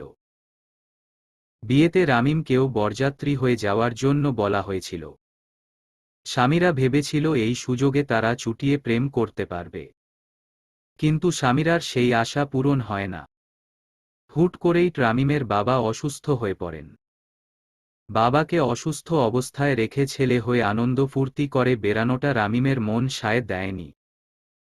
রামিম যাবে না বলে দেয়। সামিরা ও জোর করে না রামিমকে। ছবি দেখেই রামিম ভিডিও কল করে। সামিরা কল রিসিভ করতেই রামিম বলল, ছবি দেখিয়ে মনে যে আগুন জ্বালিয়ে দিলে, সেই আগুন নেভাবো কিভাবে এখন? এখন আমার একটা গান গাইতে ইচ্ছে করছে। গাও, শুনি। তুমি জ্বালায়া গেলা মনের আগুন, নিভাইয়া গেলা না। কাছে আসো, নিভিয়ে দেই। সম্ভব হলে এক্ষুনি ছুটে চলে আসতাম। আর কতদিন এভাবে লুকিয়ে লুকিয়ে প্রেম করব বলো তো? তোমাকে কতবার বলেছি আমাদের বাড়িতে এসে বাবার কাছে আমাদের সম্পর্কের কথা জানাও, কিন্তু তোমার কোন হেলদোল নেই। তুমি আমাদের সম্পর্কটা নিয়ে এখনো সিরিয়াস হতে পারলে না রামিম। তোমার বাবাকে দূর থেকে দেখেই আমার ভয় লাগে। কাছে গেলে আমি নিশ্চিত পটল তুলব। বাবার মেয়ের সাথে প্রেম করার আগে মনে ছিল না। আমার বাবা একটু সুস্থ হলেই আমি বাবা মাকে তোমাদের বাড়ি বিয়ের প্রস্তাব দিয়ে পাঠাবো লক্ষ্মীটি। তোমার এক কথা শুনতে শুনতে বিরক্ত হয়ে গিয়েছি আমি। দয়া করে নতুন কিছু বলো। এবারে আর পিছু হটব না। সত্যি সত্যি তোমাদের বাড়িতে বিয়ের প্রস্তাব পাঠাবো। দেখাই যাব। বের হতে হবে আমার। রাখছি এখন। ফোন রাখার আগে একটা দাও না। কি দিব? চুমু। যতদিন না তুমি বাবাকে আমাদের সম্পর্কের কথা জানাতে না পারছো, ততদিন তুমি কোন চুমু পাবে না। এটাই তোমার শাস্তি বলে সামিরা কল কেটে দিয়ে সাইফানের রুমে এসে দেখে সাইফান সম্পূর্ণ রেডি হয়ে গিয়েছে। সাইফানের পরনে বিয়ের শেরওয়ানি, পায়ে জুতা, বাম হাতে হ্যান্ড ওয়াচ। সামিরা সাইফানকে দেখে বলল, মাশা আল্লাহ, আমার ভাইকে বিয়ের সাজে খুব সুন্দর লাগছে। কারো নজর না লাগুক আমার ভাইয়ের উপর। আমার বোনকেও শাড়িতে খুব মিষ্টি লাগছে দেখতে। থ্যাংক ইউ সো মাচ ভাইয়া। এবার চলো তো। সবাই সেই কখন থেকে অপেক্ষা করছে আমাদের জন্য। আমি তো সেই কখন থেকে রেডি হয়ে বসে আছি। সার্জিসের কোনো খবর নেই। মেয়েদের মতো এত সময় নিত কি এত সাজগোজ করছে আল্লাহ জানেন। আমি একবার দেখে আসছি ভাইয়ার হলো কি না বলে সামিরা সাইফানের রুম থেকে বের হতেই দেখে সার্জিস একদম রেডি। সার্জিসের পরনে ডিপ নেভি ব্লু কালারের পাঞ্জাবি, সাথে লাল কালারের পকেট স্কয়ার, সাদা কালারের চিনোস, হাতে ম্যাচিং ঘড়ি, পায়ে দামি শু। চুলগুলো স্পাইক করা। সব মিলিয়ে কোনো হিরোর থেকে কম দেখতে লাগছে না সার্জিসকে। সার্জিস বের হতেই সাইফান সার্জিসকে জড়িয়ে ধরে বলল, আমি তোর বিয়ে বাড়িতে যাওয়ার পক্ষে ছিলাম ভাই, কিন্তু তোর এত সাজগোজ করে যাওয়ার পক্ষে নেই। এত সাজগোজ করে যাচ্ছিস ভাই।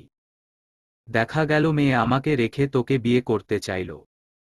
সার্জিস কিছু বলার আগেই শান্তা মির্জা প্লেটে মিষ্টি, দুধ নিয়ে এসে সাইফানের গালে মিষ্টি তুলে দিল। সাইফানের খাওয়া শেষ হতেই শান্তা মির্জা সার্জিসের গালেও মিষ্টি তুলে দিল। সার্জিস সবার সামনে সিন ক্রিয়েট না করে চুপচাপ মিষ্টি খেয়ে নিল। মিষ্টি খাওয়া শেষ হতেই শান্তা মির্জা সার্জিসের হাতে এক গ্লাস দুধ দিল। সার্জিস চুপচাপ দুধ খেয়ে নিল। সাইফান গুরুজনদের সালাম করে সার্জিসকে নিয়ে বের হতে যাবে তখনই সার্জিসের খেয়াল হয় সার্জিস ওয়ালেট নিতে ভুলে গিয়েছে। যা দেখে সার্জিস বলল, ওহ শিট, আমি ওয়ালেট আনতে ভুলে গিয়েছি। তুমি আগাও, আমি অন্য গাড়ি বা বাইক নিয়ে আসছি। তুই নিয়ে আয়। আমি অপেক্ষা করছি। সবাই তোমার জন্য অপেক্ষা করছে। তুমি যাও, আমি 2 মিনিটে আসছি। ঠিক আছে, তাড়াতাড়ি আয় বলে সাইফান গাড়িতে বসে যায়। বাড়ির সদস্যদের মতো গাড়িকেও নতুন রূপ দেওয়া হয়েছে। গোলাপ, গাঁদা, রজনীগন্ধা ফুলের সংমিশ্রণে গাড়ি সাজানো হয়েছে। বরের গাড়িতে সাইফান, সামিরাসহ সাইফানের সব কাজিনরা হই হুল্লোড় করতে করতে বিয়ে বাড়ির উদ্দেশ্যে রওনা হয়। লাল টুকটুকে বেনারসি শাড়ি, মুখে ভারী মেকআপ, গা ভর্তি গহনা পরে বিছানায় বধূ বেশে বসে রয়েছে সিজদা। অজানা ভয়, শঙ্কায় ক্ষণে ক্ষণে গায়ে কাটা দিয়ে উঠছে। মাথার উপর ফ্যান ঘুরছে। তবুও ঘেমে নিয়ে একাকার হয়ে গিয়েছে সিজদা। বুকের ভেতর ঢোল পেটানোর শব্দের মতো আওয়াজ হচ্ছে। সবাইকে ছেড়ে থাকতে হবে ভাবতেই বুক ফেটে কান্না বেরিয়ে আসছে। সিজদার এই মুহূর্তে বিয়ে করার ইচ্ছা ছিল না, কিন্তু সে তার মামার ঘাড়ে বোঝা হয়ে থাকতে চায়নি। তাই তো পাত্র বদল হওয়া থেকে শুরু করে তারা যা বলছে তাই সিজদা অক্ষরে অক্ষরে পালন করেছে। সে চায়নি তার জন্য তার মামা মামির মধ্যে কোনো প্রকার অশান্তির সৃষ্টি হোক। ভেতরে ভেতরে কষ্টের পাহাড় জমলেও কাউকে সেই কষ্ট বুঝতে দেয়নি। নিজের ভেতর সবটা চেপে রেখেছে। সিজদাট নিজের রুমে বসে চোখের পানি ফেলছিল। এরই মধ্যে সালেহা বেগম প্লেট ভর্তি খাবার নিয়ে সিজদার রুমে প্রবেশ করে। সালেহা বেগমকে দেখে সিজদা সন্তর্পণে চোখের পানি মুছে নিল। যেটা চোখ এড়িয়ে গেল না সালেহা বেগমের। সালেহা বেগম সিজদার মাথায় হাত বুলিয়ে দিয়ে বলল, পাগল মায়া কাঁদতেছিস ক্যা? কান্দে কান্দে সাজগোজ নষ্ট কইরা ফেলাইছিস। একদম কানবি না কয়া দিলাম। চোখের পানি মোচ কইতাছি সিজদা। না হইলে কিন্তু তোর সাথে সাথে আমিও কাইন্দা দিমু। তুই বুঝোস না কেন তোর চোখের পানি আমি সহ্য করতে পারিনে। আমারও বুক ফাইটা কান্দো নাহে বলে সালেহা বেগম ও কান্না করে দিল। সালেহা বেগমের কান্না দেখে সিজদা তৎক্ষণাৎ চোখ মুছে বলল, আমার খিদে লাগছে খালা। শেষবারের মতো একটু তোমার হাতে খাওয়াই দিবা। শেষবার মানে কি? হ্যাঁ, বিয়া হইব তার মানে এটা না যে তুই আর কোনোদিনও এই বাড়ি আইবি না। বিশ্বাস করো খালা, আমি আর এই বাড়ি আসতে চাই না। আমি আসা মানেই মামু মামিমার মধ্যে ঝগড়া লাগা, অশান্তির সৃষ্টি হওয়া, যেইটা আমার ভালা লাগবো না খালা। শ্বশুর বাড়ি গিয়ে আমার যা হয় হবে, তবুও আমি আর কখনোই এই বাড়িতে আসব না। দুদিন থেইকা আপামনি রেও দেখতে পারছি না। মামিমা ও আপামনির কথা কিছুই বলবো না। আপামনি কোথায় আছে কেমন আছে কে জানে।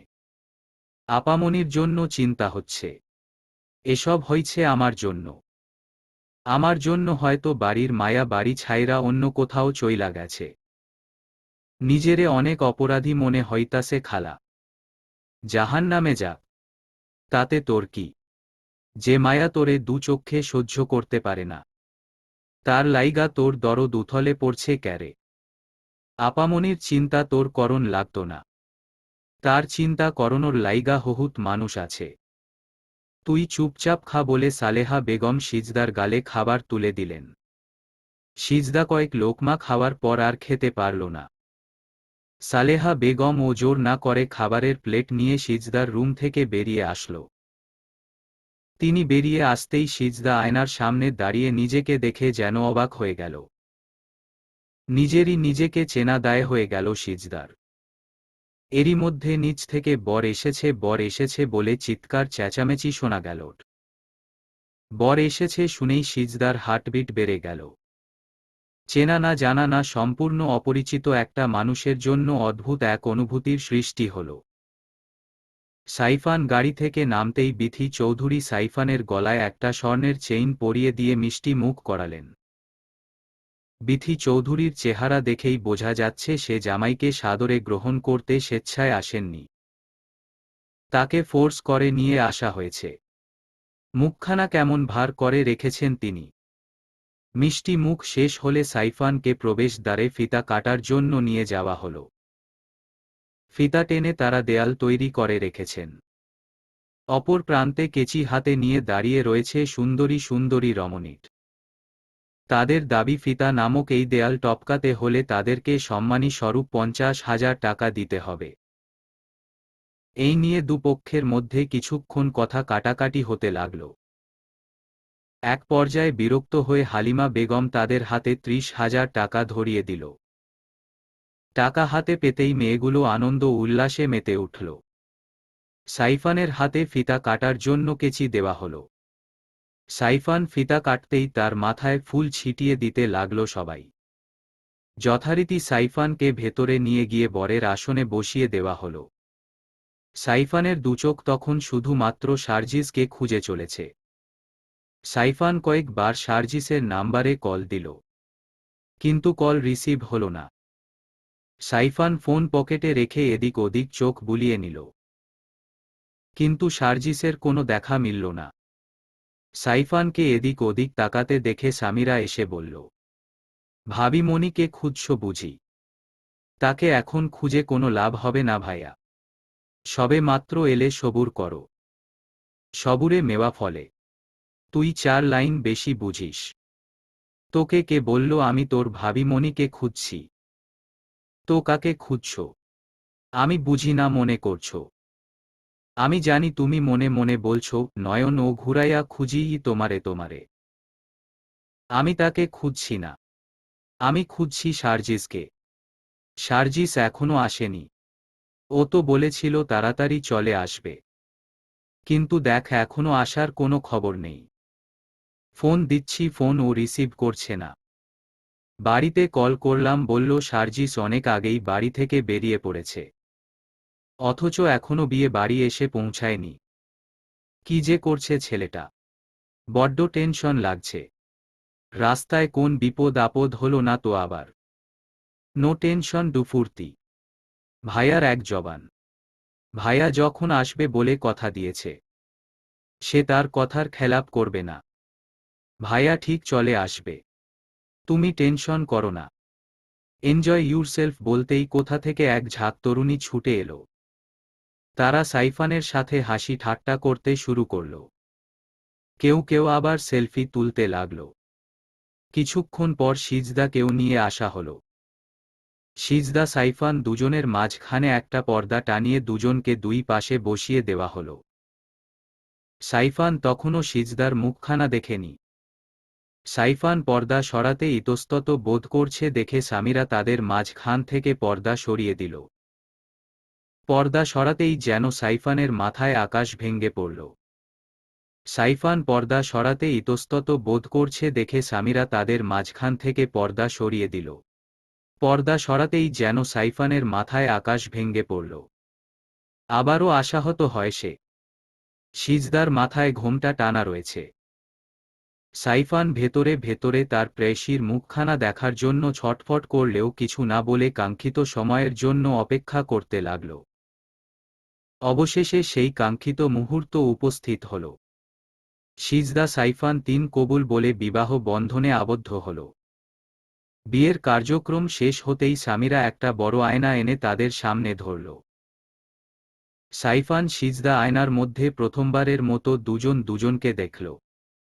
সিজদার দিকে তাকিয়ে সাইফানের যেন নেশা ধরে গেল। পাশ থেকে সামিরা বলল, আয়নায় কাকে দেখছো ভাইয়া? আমার মনের রাজ্যের রানীকে বলে। সাইফান মিটমিট করে হেসে মনে মনে বলল, আমি জিতে গিয়েছি মামা।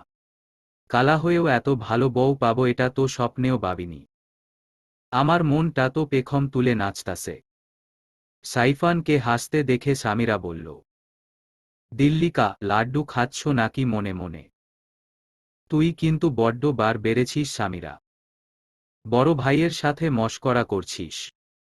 সামিরা কিছু বলার আগে ফটোগ্রাফার এসে হাজির হয়। শুরু হয় ফটোশ্যুট। খাওয়া দাওয়া, ফটোশ্যুট, নাচ গান, হই হুল্লোড়ের মধ্যে দিয়ে সময় যেন খুব দ্রুত কেটে যায়। ঘনিয়ে আসে বিদায় বেলা। সিজদার দুচোখ বেয়ে অঝরে পানি পড়ছে। সালেহা বেগম সিজদাকে জড়িয়ে ধরে চোখে মুখে অজস্র চুমু খায়। তার বুক ও কষ্টে ফেটে পড়ছে। সিজদাকে সে তার নিজের মেয়ের মতো করেই এত বছর আগলে রেখেছে। রাশেদ চৌধুরী এসে সিজদার হাত সাইফানের হাতের উপর রেখে দিয়ে বলল, আমার মেয়েটাকে দেখে রেখো বাবা, কখনো কষ্ট দিও না। মেয়েটা বড্ড চাপা স্বভাবের। নিজের ভেতরের রাগ, কষ্ট, অভিমান সবটা নিজের ভেতর পুষে রাখে, কখনো কাউকে বুঝতে দেয় না। আপনি চিন্তা করবেন না মামা। সিজদার রাগ, কষ্ট, অভিমান বুঝতে দিতে হবে না। আমি নিজেই বুঝে নিব। আমি আমার সবটা দিয়ে চেষ্টা করব আপনার মেয়েকে সুখে শান্তিতে রাখার।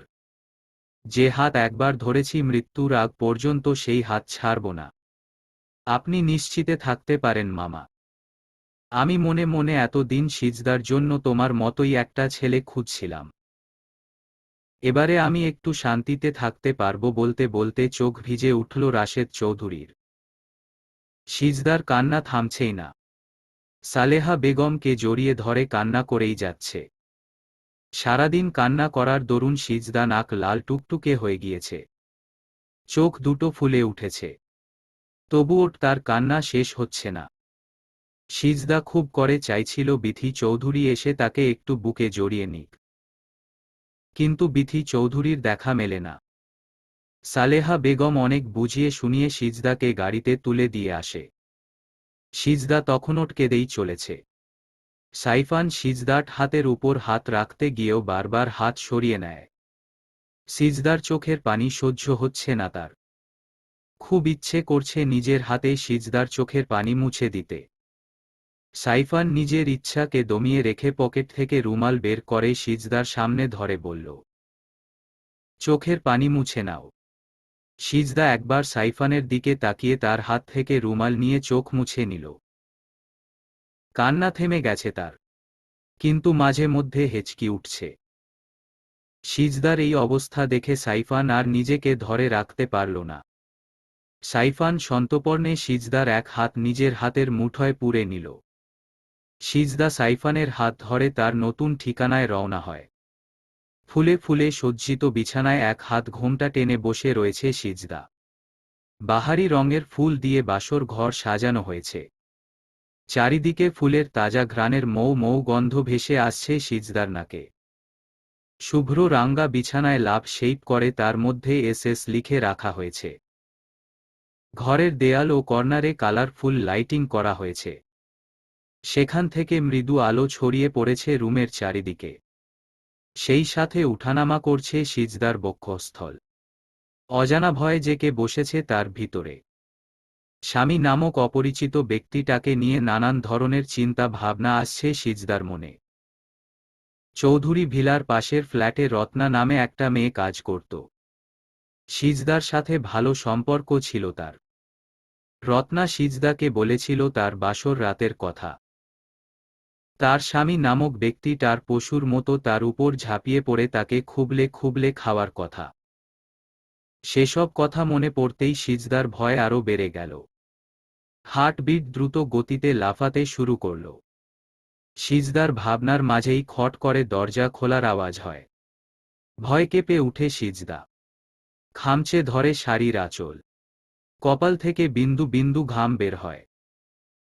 সাইফান দরজা লক করে মাথার পাগড়ি খুলে সোফার উপর রেখে আলমারি থেকে একটা প্যাকেট বের করে সিজদার পাশে গিয়ে বসে।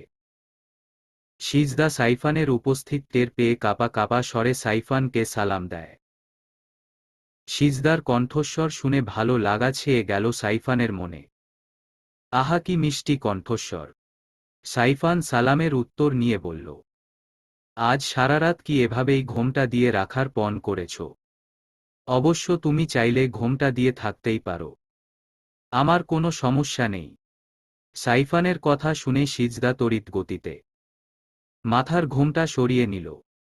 সিজদা ঘোমটা সরাতেই সাইফানের মনে হল যেন তার ঘর আলোকিত হয়ে উঠেছে।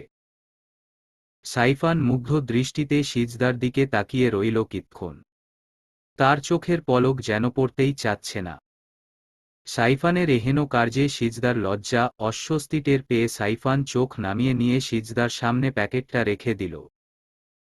সিজদা প্যাকেটটা নেড়েচেড়ে দেখে বলল, কি এটা? আমার তরফ থেকে তোমার জন্য প্রথম গিফট। তবে এখন এটা খুলবে না। আমার ছুটি শেষ হলে যখন আমি চলে যাব, তখন খুলে দেখবে। আচ্ছা। আই থিঙ্ক বেনারসি পরে থাকতে তোমার সমস্যা হচ্ছে। তুমি চাইলে চেঞ্জ করে নিতে পারো। তুমি যে পোশাক পরতে স্বাচ্ছন্দ্য বোধ করো, সেই পোশাকই পরো। আচ্ছা, তোমার যদি কোন সমস্যা না থাকে, তাহলে আমরা আমাদের নতুন জীবন শুরু করার আগে 2 রাকাত নফল নামাজ আদায় করতে পারি। ঠিক আছে বলে সিজদা বিছানা থেকে নেমে লাগেজ থেকে একটা সুতি 3 পিস নিয়ে ওয়াশরুমে চলে গেল। প্রায় 10 মিনিট পর সিজদা শাড়ি চেঞ্জ করে মুখের মেকআপ ধুয়ে অজু করে ওয়াশরুম থেকে বের হয়। সিজদাকে দেখে বুকে কাঁপন ধরে সাইফানের। সিজদার প্রতিটি রূপেই বিমোহিত হয়ে যাচ্ছে সাইফান। মেকআপহীন সিজদাকে সাইফানের চোখে আরও স্নিগ্ধ, মোহনীয় লাগছে। সিজদা বের হতেই সাইফান বলল, চলো শুরু করি। জি বলে সিজদা সাইফান দুজনেই নামাজে দাঁড়িয়ে যায়। নামাজ শেষ হলে সাইফান সিজদার মুখের দিকে তাকিয়ে বলল, আজ সারাদিন নিশ্চয় কিছু খাওয়া হয়নি। চোখ মুখ শুকিয়ে মলিন হয়ে গিয়েছে। টেবিলের উপর খাবার রাখা আছে। খেয়ে দেয়ে শুয়ে পড়ো। কোথায় ঘুমাবো আমি? কেন খাটে? আমি খাটে থাকলে আপনি কোথায় থাকবেন? আমিও খাটেই থাকব। খাটে কথাটা শুনে মুখটা চুপসে গেল সিজদার। অজানা ভয়, শঙ্কায় গায়ে কাটা দিয়ে উঠে তার। কোথায় ঘুমাবো আমি? কেন খাটে? আমি খাটে থাকলে আপনি কোথায় থাকবেন? আমিও খাটেই থাকব। খাটে কথাটা শুনে মুখটা চুপসে গেল সিজদার। অজানা ভয়, শঙ্কায় গায়ে কাটা দিয়ে উঠে তার। চোখের সামনে রত্তার চেহারাটা ভেসে উঠে। ভয় নিজেকে গুটিয়ে নেয় সিজদা। সিজদার চোখে মুখে ভয়ের ছাপ লক্ষ্য করে সাইফান বলল, তোমার চোখ মুখ বলে দিচ্ছে তুমি আমাকে কতটা ভয় পাচ্ছ। আমাকে ভয় পাবার কোন কারণ নেই। আমি মানুষ, পশু নয়। আজকে আমাদের বাসর রাত বলেই যে আমি তোমার উপর ঝাঁপিয়ে পড়ব। স্বামীর অধিকার আদায়ে তৎপর হয়ে যাব। এমনটা নয় সিজদা। আমাদের বিয়েটা পারিবারিকভাবে হয়েছে। বিয়ের আগে আমরা কেউ কাউকে চিনতাম না, জানতাম না। ইনফ্যাক্ট আমি তোমার ছবিটাও দেখিনি। আমি সবসময় চাইতাম আমার জীবনে যে আসবে সে কালো হোক, বেটে হোক, দেখতে অসুন্দর হোক, কিন্তু চরিত্রহীন না হোক। দাদিজান যখনই তোমার কথা বলে আমি বিনা বাক্য রাজি হয়ে যায়। তাই দুজন দুজনকে চিনতে জানতে, মানিয়ে নিতে একটু সময় লাগবে। তুমি আমাকে স্বামী হিসেবে মেনে নিতে না পারলেও বন্ধু ভাবতেই পারো। আমি তোমার ভয়ের কারণ বুঝতে পারছি সিজদা। তবে ভয়ের কোনো কারণ নেই সিজদা। নিজেকে মানিয়ে নিতে তোমার যত সময়ের প্রয়োজন তুমি নাও। আমি তোমার মন ছোঁয়ার আগে কখনোই তোমার শরীর ছুঁয়ে দেখব না। তবে তোমার জন্য আমার মনের দরজা সবসময় খোলা থাকবে। তোমার যখন খুশি তখন আমার কাছে চলে এসো। আমি সাদরে তোমাকে গ্রহণ করব বলে সাইফান বিছানায় মাঝখানে একটা কোলবালিশ রেখে শুয়ে পড়ল। সিজদা ভাবতেও পারেনি সাইফান তার মতামত, ইচ্ছা অনিচ্ছার এত গুরুত্ব দিবে। সিজদার বুকের উপর থেকে যেন একটা পাথর সরে গেল। সিজদা মনে মনে সাইফানের প্রতি কৃতজ্ঞতা প্রকাশ করে প্লেট থেকে এক লোকমা খাবার তুলে মুখে নিয়ে চিবোতে চিবোতে বলল, আমি তো স্বার্থপরের মতো একা একা খায়া লইতাছি। মানুষটা কি খাইছে? মনে তো হচ্ছে খায়নি। এখানে দুইজনার খাবার রইয়ে। তার মানে মানুষটা না খায়া ঘুমাই গেল। সিজদা খাবার ছেড়ে উঠে এসে সাইফানের বিছানার পাশে দাঁড়িয়ে সাইফানকে কয়েকবার ডাকতে গিয়েও থেমে গেল। সাইফানের ঘুমন্ত মুখের দিকে তাকিয়ে সিজদার ডাকতে ইচ্ছে করল না। আবার সাইফান না খেয়ে ঘুমিয়ে পড়েছে ভাবতেও খারাপ লাগল। সিজদা কি করবে বুঝতে না পেরে হাত কচলাতে লাগল। সাইফানের সবে মাত্র চোখ লেগে আসছিল। সিজদার হাতের চুরির শব্দে ঘুম আলগা গেল সাইফানের। সাইফান চোখ খুলতেই ভ্যাবাচ্যাকা খেয়ে গেল সিজদা। সিজদা শুকনো ঢোক গিলে আমতা আমতা করে বলল, আপনি খাইছেন? রাত্রির বেলা না খেয়ে ঘুমানো ঠিক না। তোমার খাওয়া শেষ? না। আপনি উঠেন। খাবেন, চলেন। সিজদা তার জন্য খায়নি ভাবতেই ভালো লাগল সাইফানের। সাইফান ইচ্ছে করেই না খেয়ে শুয়ে পড়েছিল। সে দেখতে চেয়েছিল তার জন্য সিজদার আদৌ কোন টেনশন হয় নাকি। সাইফান বিছানা ছেড়ে নেমে হাত ধুয়ে এসে খাওয়া শুরু করল। খাওয়া দাওয়া শেষ করেই দুজনেই দুদিকে মুখ করে শুয়ে পড়ল। মাঝরাতে প্রচণ্ড পেট ব্যথায় ঘুম ভেঙে গেল সিজদার। সিজদা চোখ খুলতেই বুঝতে পারল তার মান্থলি সার্কেল শুরু হয়েছে। সিজদা প্রচণ্ড ঘাবড়ে গেল। মান্থলি ডেটের আরও বেশ কিছুদিন বাকি রয়েছে। এর আগেই মান্থলি সার্কেল শুরু হওয়ার কারণ বুঝতে পারল না সিজদা।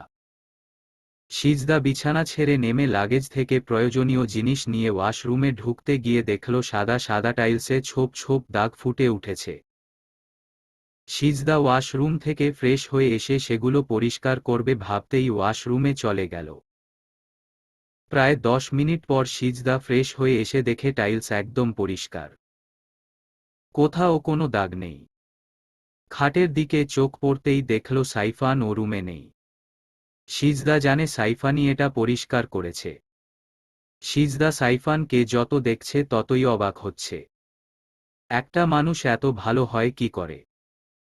সাইফানের প্রতি সিজদার যে ধারণা ছিল সেটা পাল্টে গিয়ে সাইফানের প্রতি সম্মান, শ্রদ্ধা যেন শতগুণে বেড়ে গেল। এরই মধ্যে সাইফান হাতে hot water bag pain killer নিয়ে রুমে প্রবেশ করল। সাইফানকে দেখে লজ্জায় লাল হয়ে গেল সিজদা। সাইফানের চোখের দিকে তাকাতে পারছে না, লজ্জায় নুয়ে পড়ছে। সে ভাবতেও পারেনি তাকে এমন একটা বাজে পরিস্থিতির সম্মুখীন হতে হবে। সিজদাকে লজ্জা পেতে দেখে সাইফান বলল, এত লজ্জা পাবার কিছু নেই, ইটস নর্মাল। পেইন কিলারটা খেয়ে নাও, আর হট ওয়াটার ব্যাগটা পেটের উপর রাখো, তাহলে বেটার ফিল করবে। এসবের কোনো দরকার নেই, আপনি শুয়ে পড়েন। আমার জন্য শুধু শুধু মাঝরাত আপনার ঘুমের ব্যাঘাত ঘটল। আমি সত্যিই দুঃখিত। তোমাকে 3 কবুল বলে বিয়ে করার সাথে সাথেই তুমি আমার না চাইতেও আমার সাথে জড়িয়ে পড়েছ। তুমি আমার স্ত্রী, আমার অর্ধাঙ্গিনী। এখন থেকে তোমার সুখ মানে আমার সুখ, তোমার দুঃখ কষ্ট মানে আমার দুঃখ কষ্ট। তুমি যন্ত্রণায় ছটফট করছো, ঘুমোতে পারছো না, এটা দেখে ও চুপচাপ ঘুমিয়ে থাকতে বলছো আমাকে। আমি এতটাও কাপুরুষ নই সিজদা। তুমি অসুস্থ, এত না কথা বলে চুপচাপ যা বলেছি তাই করো। সাইফানের কথার পিঠে সিজদা কোন কথা না বাড়িয়ে ঔষধ খেয়ে চুপচাপ বিছানায় গিয়ে শুয়ে পেটের উপর হট ওয়াটার ব্যাগ রাখে। কিছুক্ষণ পর সিজদা একটু বেটার ফিল করলে ঘুমানোর চেষ্টা করে, কিন্তু ঘুম আসে না। সিজদা বিছানার এপাশ ওপাশ করতে থাকে দেখে সাইফান সিজদার দিকে মুখ করে বলল, তুমি চাইলে আমি তোমার মাথায় হাত বুলিয়ে দিতে পারি, দেখবে ঘুম চলে আসবে। সিজদা প্রত্যুত্তরে কিছু বলে না দেখে সাইফান আবারও বলল, চুপ করে থাকা সম্মতির লক্ষণ। আমি কি ধরে নিব যে তুমি আমাকে অনুমতি দিচ্ছ? সিজদা ছোট করে উত্তর দেয় হু। সাইফান যেন সিজদার হু বলার অপেক্ষাতেই ছিল। সিজদা হু বলতেই সাইফান এক হাতের উপর ভর করে সিজদার মাথায় হাত বুলিয়ে দিতে লাগল। জীবনের প্রথমবার কোনো পুরুষের এত কাছাকাছি এসেছে সে।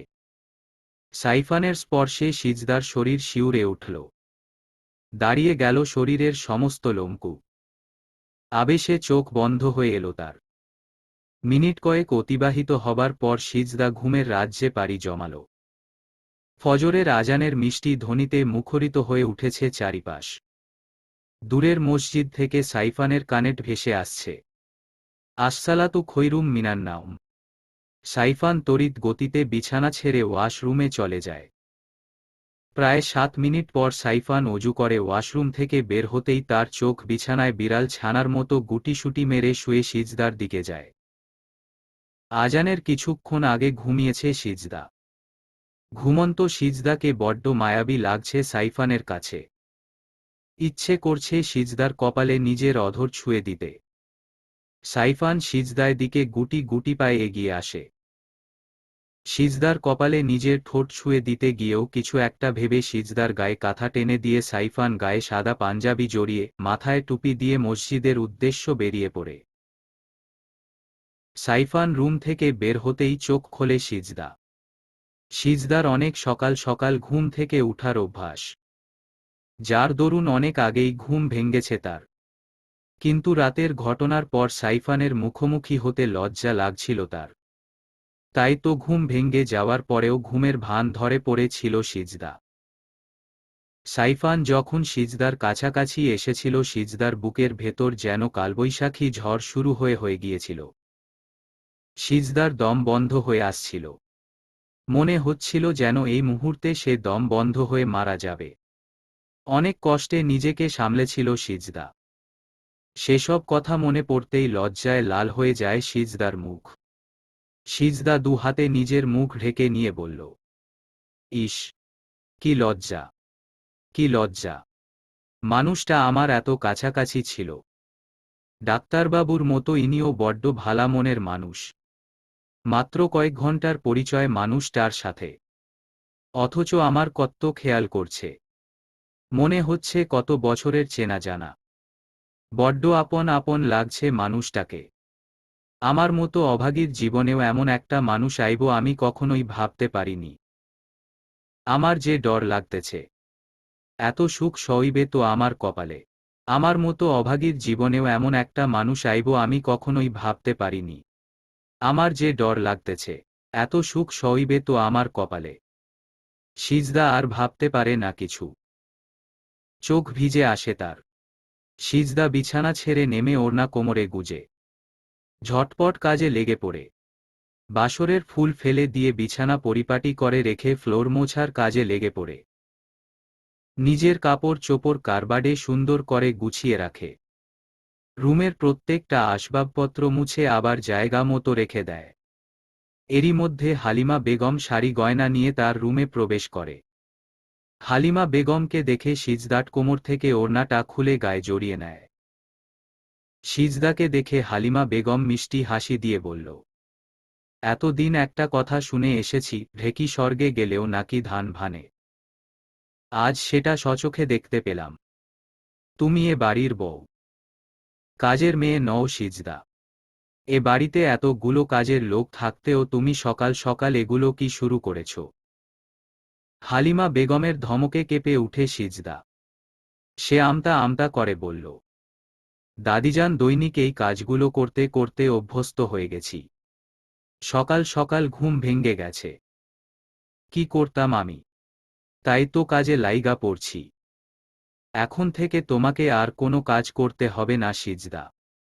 জীবনে অনেক কষ্ট সহ্য করেছ তুমি। গতকাল থেকে তোমার সুখের দিন শুরু হয়েছে। তোমাকে আর দিন রাত 24 ঘন্টা গাধার মতো খাটতে হবে না। তুমি মুক্ত, স্বাধীন। আমার তো বসে থাকতে ভালো লাগে না দাদিজান। কাজ না করলে কি করব আমি? সারাদিন কাটাবো কিভাবে? পড়াশোনা করবে? পড়াশোনা? অবাক হয়ে জিজ্ঞেস করে সিজদা। হ্যাঁ, পড়াশোনা করবে তো। পড়াশোনা পড়াশোনা করার কথা শুনে খুশিতে চোখ ছলছল করে উঠে সিজদার। সিজদার পড়াশোনা করার অনেক ইচ্ছা ছিল। ঐশ্বর্য যখন টেবিলে বসে পড়ত সিজদা দূরে দাঁড়িয়ে দেখে দেখত। ঐশ্বর্য যখন কাঁধে ব্যাগ ঝুলিয়ে স্কুলে যেত, সিজদার ও ইচ্ছে করত স্কুল ড্রেস পরে কাঁধে ব্যাগ ঝুলিয়ে স্কুলে যেতে। কিন্তু সেই সৌভাগ্য হয়নি সিজদার। সিজদার মামিমা তাকে স্কুলে যাওয়া তো দূরের কথা, ঐশ্বর্য পড়তে বসলেও তার আশেপাশে সিজদাকে ঘেঁষতেও দিত না। সিজদার থেকে রেসপন্স না পেয়ে হালিমা বেগম আবারও বলল, কি হলো, কথা বলছো না কেন? পড়াশোনা করতে চাও? নিজের গায়ে অশিক্ষিতের যে তকমা লেগে আছে সেটা মুছে ফেলতে চাও? নিজেকে প্রতিষ্ঠিত করতে চাও? হ্যাঁ চাই দাদিজান, খুব করে চাই। আমার পড়াশোনা করার অনেক ইচ্ছা দাদিজান। হালিমা বেগম শাড়ি গয়নাগুলো বিছানার উপর রেখে বলল, দ্যাটস গুড। পড়াশোনা শেখার কোনো বয়স নেই। তুমি শুরু থেকে শিখবে। ভুলে যাবে না তুমি এখন মির্জা পরিবারের বউ। তোমাকে পুরনো খোলস ছেড়ে বেরিয়ে আসতে হবে। কথাবার্তা চালচলনে স্মার্ট হতে হবে। এখনকার মেয়েরা কোন অংশে কম নয়। মেয়েরা চাইলে অনেক কিছু করতে পারে। তাহলে তুমি কেন পিছিয়ে থাকবে? তোমার পাশে আমি আছি। মির্জা পরিবারের সদস্যরা আছে। তোমার কোন ভয় নেই। বৌভাতের ঝামেলা মিটে গেলেই তোমার জন্য টিচার নিয়ে আসব। ঘুরে দাঁড়াতে শিখো সিজদা। যারা তোমাকে পদে পদে অপমান অপদস্থ করেছে তাদেরকে উচিত জবাব দিতে শিখো। যাই হোক, যেহেতু তুমি নতুন বউ, পাড়া প্রতিবেশীরা বউ দেখতে আসবে। তুমি গোসল সেরে জলদি রেডি হয়ে আসো। ঠিক আছে দাদিজান বলে সিজদা ওয়াশরুমে চলে যায়। প্রায় 30 মিনিট পর সিজদা শাওয়ার নিয়ে ওয়াশরুম থেকে বেরিয়ে দেখে সামিরা বিছানায় বসে রয়েছে। সিজদাকে দেখেই সামিরা মিষ্টি হাসি উপহার দিয়ে বলল, তুমি নাকি শাড়ি পরতে পারো না? তাই দিদুন আমাকে পাঠালো তোমাকে শাড়ি পরিয়ে সুন্দর করে সাজগোজ করে দেওয়ার জন্য। ভালা হইছে তুমি আসছো। আমার আরও চিন্তা হচ্ছিল কেমনে শাড়ি পরব। আমি তো বেশি একটা শাড়ি পরিনি, যে কোবার পরছি সালেহা খালা আমারে পরাই দিছে। কিন্তু এখানে তো সালেহা খালা নেই। কোনো সমস্যা নেই, সালেহা খালা নেই তো কি হয়েছে? তোমার একমাত্র ননদিনী তো আছে। আমি তোমাকে শাড়ি পরা শিখিয়ে দিব। একবার ভালো করে দেখে নিলে তুমি নিজেই পরতে পারবা। তোমার শাড়ি পরানোর জন্য কাউকে লাগবে না। তুমি আমার বয়সে ছোট হওয়ার পরেও শাড়ি পরতে পারো, অথচ আমাকে দেখো আমি পারি না। সামিরা সিজদার কোমরে শাড়ির এক অংশ গুজে দিয়ে বলল, আমিও শাড়ি পরতে পারতাম না। আমাকে ভাইয়া শিখিয়েছে। ভাইয়া খুব ভালো শাড়ি পরাতে পারে। আমার ভাইয়ার যে বউ হবে সে আসলেই অনেক ভাগ্যবতী হবে। তার শাড়ি পরা না জানলেও চলবে। ভাইয়া রোজ তাকে শাড়ি পরিয়ে দিবে। কি একটা রোমান্টিক ব্যাপার। ভাইয়া কথাটা শুনে সিজদার বুঝতে বাকি রইল না যে ভাইয়া বলতে সামিরা সার্জিসের কথা বলছে। সার্জিসের কথা মনে পড়তেই সিজদার মুখটা চুপসে গেল। সামিরা সিজদাকে শাড়ি পরিয়ে সুন্দর করে সাজিয়ে দিয়ে আয়নার সামনে দাঁড় করিয়ে দিয়ে বলল, আমি $1,000,000 শিওর ভাইয়ার তোমাকে দেখে হার্টবিট মিস হবে। আমার সৈনিক ভাইকে কোন কিছু দমিয়ে রাখতে না পারলেও তুমি ঠিকই দমিয়ে রাখতে পারবে। জানো বৌমনি তোমাকে দেখে আমার হিংসা হয়। ওমা কেন? এই যে তুমি এত সুন্দর, আমি মেয়ে হয়েও তোমার দিকে তাকিয়ে থাকতে ইচ্ছে করে।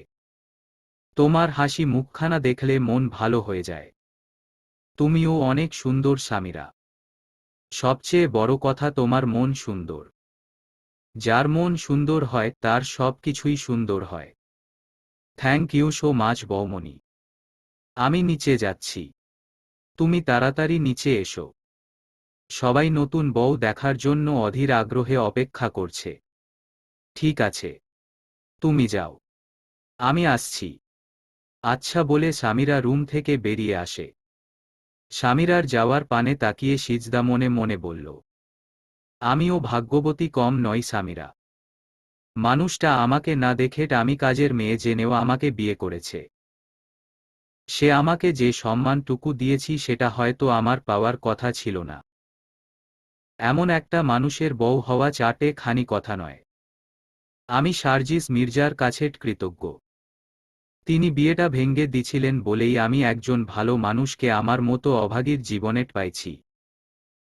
সিজদা নিচে যাচ্ছে না দেখে সামিরা আবারও রুমে এসে দেখে সিজদা কিছু একটা ভাবছে। সামিরা গলা খাকারি দিয়ে বলল, তুমি কি এত ভাবছ বৌমনি? সামিরার প্রশ্নে চমকে উঠে সিজদা। সিজদা আমতা আমতা করে বলল, কই কিছু না তো। দিদুন ডাকছে, নিচে চলো। তুমি নিচে যাওনি দেখে দিদুন আবার আমাকে পাঠিয়েছে। তাড়াতাড়ি আসো। সামিরা বেরিয়ে যাওয়ার পর পরই সিজদা বের হয়ে কয়েক কদম এগিয়ে আসতেই ফ্লোরে একটা দামি ঘড়ি দেখতে পায়। সিজদা ফ্লোর থেকে ঘড়িটা তুলে নাড়াচাড়া করে দেখে বলল, আরে এই ঘড়িটা তো আমি ডাক্তারবাবুর হাতে দেখছিলাম। ডাক্তারবাবুর ঘড়ি এই বাড়িতে আসলো কেমনে? সাইফান নামাজ শেষ করে মুরুব্বিদের সাথে কিছুক্ষণ গল্প গুজব করে একা একাই হাঁটতে বের হয়। সকালের স্নিগ্ধ বাতাস এসে গায়ে লাগছে তার। মনটা বেশ ফুরফুরে হয়ে গিয়েছে। সাইফান হাঁটতে হাঁটতে কিছু দূর এগিয়ে এসে একটা পুকুর দেখতে পায়। পুকুরের ঘাটে বসার জন্য বেঞ্চ পেতে রাখা হয়েছে। সাইফান বেঞ্চের উপর বসে সার্জিসের নাম্বারে কল করে, কিন্তু ফোন সুইচ অফ বলছে। গতকাল থেকে সার্জিসের সাথে অনেকবার যোগাযোগ করার চেষ্টা করছে সাইফান, কিন্তু ফলাফল শূন্য। দুপুর পর্যন্ত সার্জিসের ফোন অন থাকলেও কল রিসিভ করছিল না। দুপুরের পর থেকেই সার্জিসের ফোন সুইচ অফ বলছে। বিয়ে বাড়িতে থেকেও সাইফান বারবার সার্জিসের ফোনে ট্রাই করেছে। বাড়ি ফিরে এসে সব জায়গায় তন্নতন্ন করে খুঁজেছে, কিন্তু কোথাও সার্জিসকে পায়ে না দেখে হতাশ হয়ে যায় সাইফান। সাইফানকে বিচলিত হতে দেখে হালিমা বেগম জানান, সার্জিস একটা কাজে আটকে গিয়েছে, সকালে ফিরবে। এটা শুনে একটু স্বস্তি পায় সাইফান। কিন্তু সকাল হয়ে গেলেও সার্জিস ফিরছে না দেখে কপালে ভাঁজ পড়ে সাইফানের। বড্ড টেনশন হয় সার্জিসের জন্য। সাইফান পুকুর পাড় থেকে সোজা হালিমা মঞ্জিলে এসে ড্রয়িং রুমে সোফায় বসতেই সার্জিসের আগমন ঘটে। সার্জিসকে দেখা মাত্রই সাইফান দৌড়ে এসে সার্জিসকে জড়িয়ে ধরে বিচলিত হয়ে বলল, কোথায় ছিলি তুই? গতকাল থেকে তোর কোনো খোঁজ খবর নেই। তুই জানিস তোর জন্য বাড়ির সবাই কত টেনশন করছিল। আমি কতবার তোকে কল করেছি, একটা বার কল ব্যাক করারও সময় হয়নি তোর। আসলে পর তো পরই হয়। আমি তোকে আপন ভাবলেও তুই আমাকে আপন ভাবতে পারছিস না। আমি পরই থেকে গেলাম তোর কাছে। Come on bro, let me speak. কি বলবি তুই? এতগুলো মানুষকে টেনশনে রাখতে খুব ভালো লাগছিল না তোর? তুমি যেমনটা ভাবছো তেমনটা নয় ব্রো। তোমাকে কথা দিয়ে কথা রাখতে পারিনি বলে আমার নিজের কাছেই খারাপ লাগছিল। But believe me, I have nothing to do. আমি এমন একটা সিচুয়েশনের মধ্যে পড়ে গিয়েছিলাম, যেখান থেকে কোনোভাবেই বের হয়ে আসা পসিবল ছিল না। গতকাল তোমাকে বলে আমি রুমে যাওয়ার পরই রামিমের কল আসে। রামিমের বাবা অনেক দিন থেকেই ক্যান্সারে আক্রান্ত, চিকিৎসা চলছিল। গতকাল হুট করে তার শরীর পূর্বের তুলনায় অনেক খারাপ হয়ে যায়। নাক, মুখ, এমনকি মলদ্বার দিয়ে রক্ত বের হতে থাকে। রামিমের কল পেয়েই আমি ছুটে যাই, কিন্তু শেষ রক্ষা হয় না। রামিমের বাবার অবস্থা আস্তে আস্তে খারাপ হতেই থাকে। ডক্টররাও হাল ছেড়ে দেন। দুপুরের দিকে তিনি শেষ নিঃশ্বাস ত্যাগ করেন। তার মৃত্যুতে রামিম প্রচণ্ড ভেঙে পড়ে। আমি চাইলেও রামিমকে ওই অবস্থায় রেখে আসতে পারছিলাম না। রামিমের বাবাকে গ্রামে নিয়ে যাওয়া, গোসল করানো, দাফন কাফন, জানাজা সম্পন্ন হতে হতে অনেক রাত হয়ে যায়। আমার গাড়িটাও খারাপ হয়ে গিয়েছিল, যার জন্য গতরাতে বাড়ি ফিরতে পারিনি। গতরাত রামিমের সাথেই ছিলাম। ছেলেটার মুখের দিকে তাকাতে পারছি না। বড্ড খারাপ লাগছে। এখনো আসতে দিতে চাইছিল না। আমি এক প্রকার জোর করেই চলে এসেছি। ব্যস্ততার জন্য ফোন চেক করার সময় পাইনি। পরে দেখি ফোনের ব্যাটারি ডাউন হয়ে গিয়েছে, যার দরুন ফোন সুইচ অফ ছিল। রামিমের ফোন থেকে দাদুকে কল করে বলেছিলাম টেনশন না করতে। অবশ্য এ বাড়িতে আমার জন্য টেনশন করার মানুষ খুব কমই রয়েছে। তবুও বলেছিলাম, এভাবে বলছিস কেন ভাই? গতকাল থেকে আমরা প্রত্যেকে তোর জন্য টেনশন করেছি। এমনকি তুই ফিরিস নি দেখে মা রাতে খায়ওনি। আমি মাত্রই ভেবেছিলাম তোর ফোন ট্র্যাক করে তোর লোকেশন খুঁজে বের করব। তুই ভালোই ফিরে এসেছিস দেখে সবাই স্বস্তি ফিরে পাবে। কিন্তু আমার সারা জীবন আফসোস থেকেই যাবে। আমি তো যেতেই চেয়েছিলাম, কিন্তু কি থেকে কি হয়ে গেল। মানুষের মৃত্যুর কথা বলা যায় না, কখন যে কার ডাক আসবে কেউ জানে না। যাই হোক, গতকাল থেকে দৌড়াদৌড়ি করছিস, এখন একটু ফ্রেশ হয়ে রেস্ট কর। বিয়েটা তো মিস করেই ফেলছিস। আজকে বৌভাতের অনুষ্ঠান আছে, বৌভাত যেন কোনোভাবেই মিস না হয়। হবে না ব্রো বলে সার্জিস সবে মাত্র জগ থেকে গ্লাসে পানি ঢেলে মুখে দিবে তখনই সিজদা সিঁড়ি বেয়ে নিচে নামতে থাকে। সিজদাকে নিচে নামতে দেখে সামিরা উচ্চস্বরে বলে উঠল, ওই তো বৌমণি চলে এসেছে। সামিরার কথা শুনে সার্জিস সামনে তাকাতেই সার্জিসের কলিজা মোচড় দিয়ে উঠে। বুকের বা পাশে চিনচিনে ব্যথা অনুভব হয়। বুক ফুঁড়ে হৃদয়ে বেরিয়ে আসতে চায়। কণ্ঠনালী শুকিয়ে কাঠ হয়ে যায়। পুরো শরীর যেন অবশ হয়ে আসে। তার হাত থেকে গ্লাস নিচে পড়ে খণ্ডবিখণ্ড হয়ে যায়। চলবে গল্প মন দিয়েছি তোমাকে, দ্বিতীয় পর্ব। লেখনীতে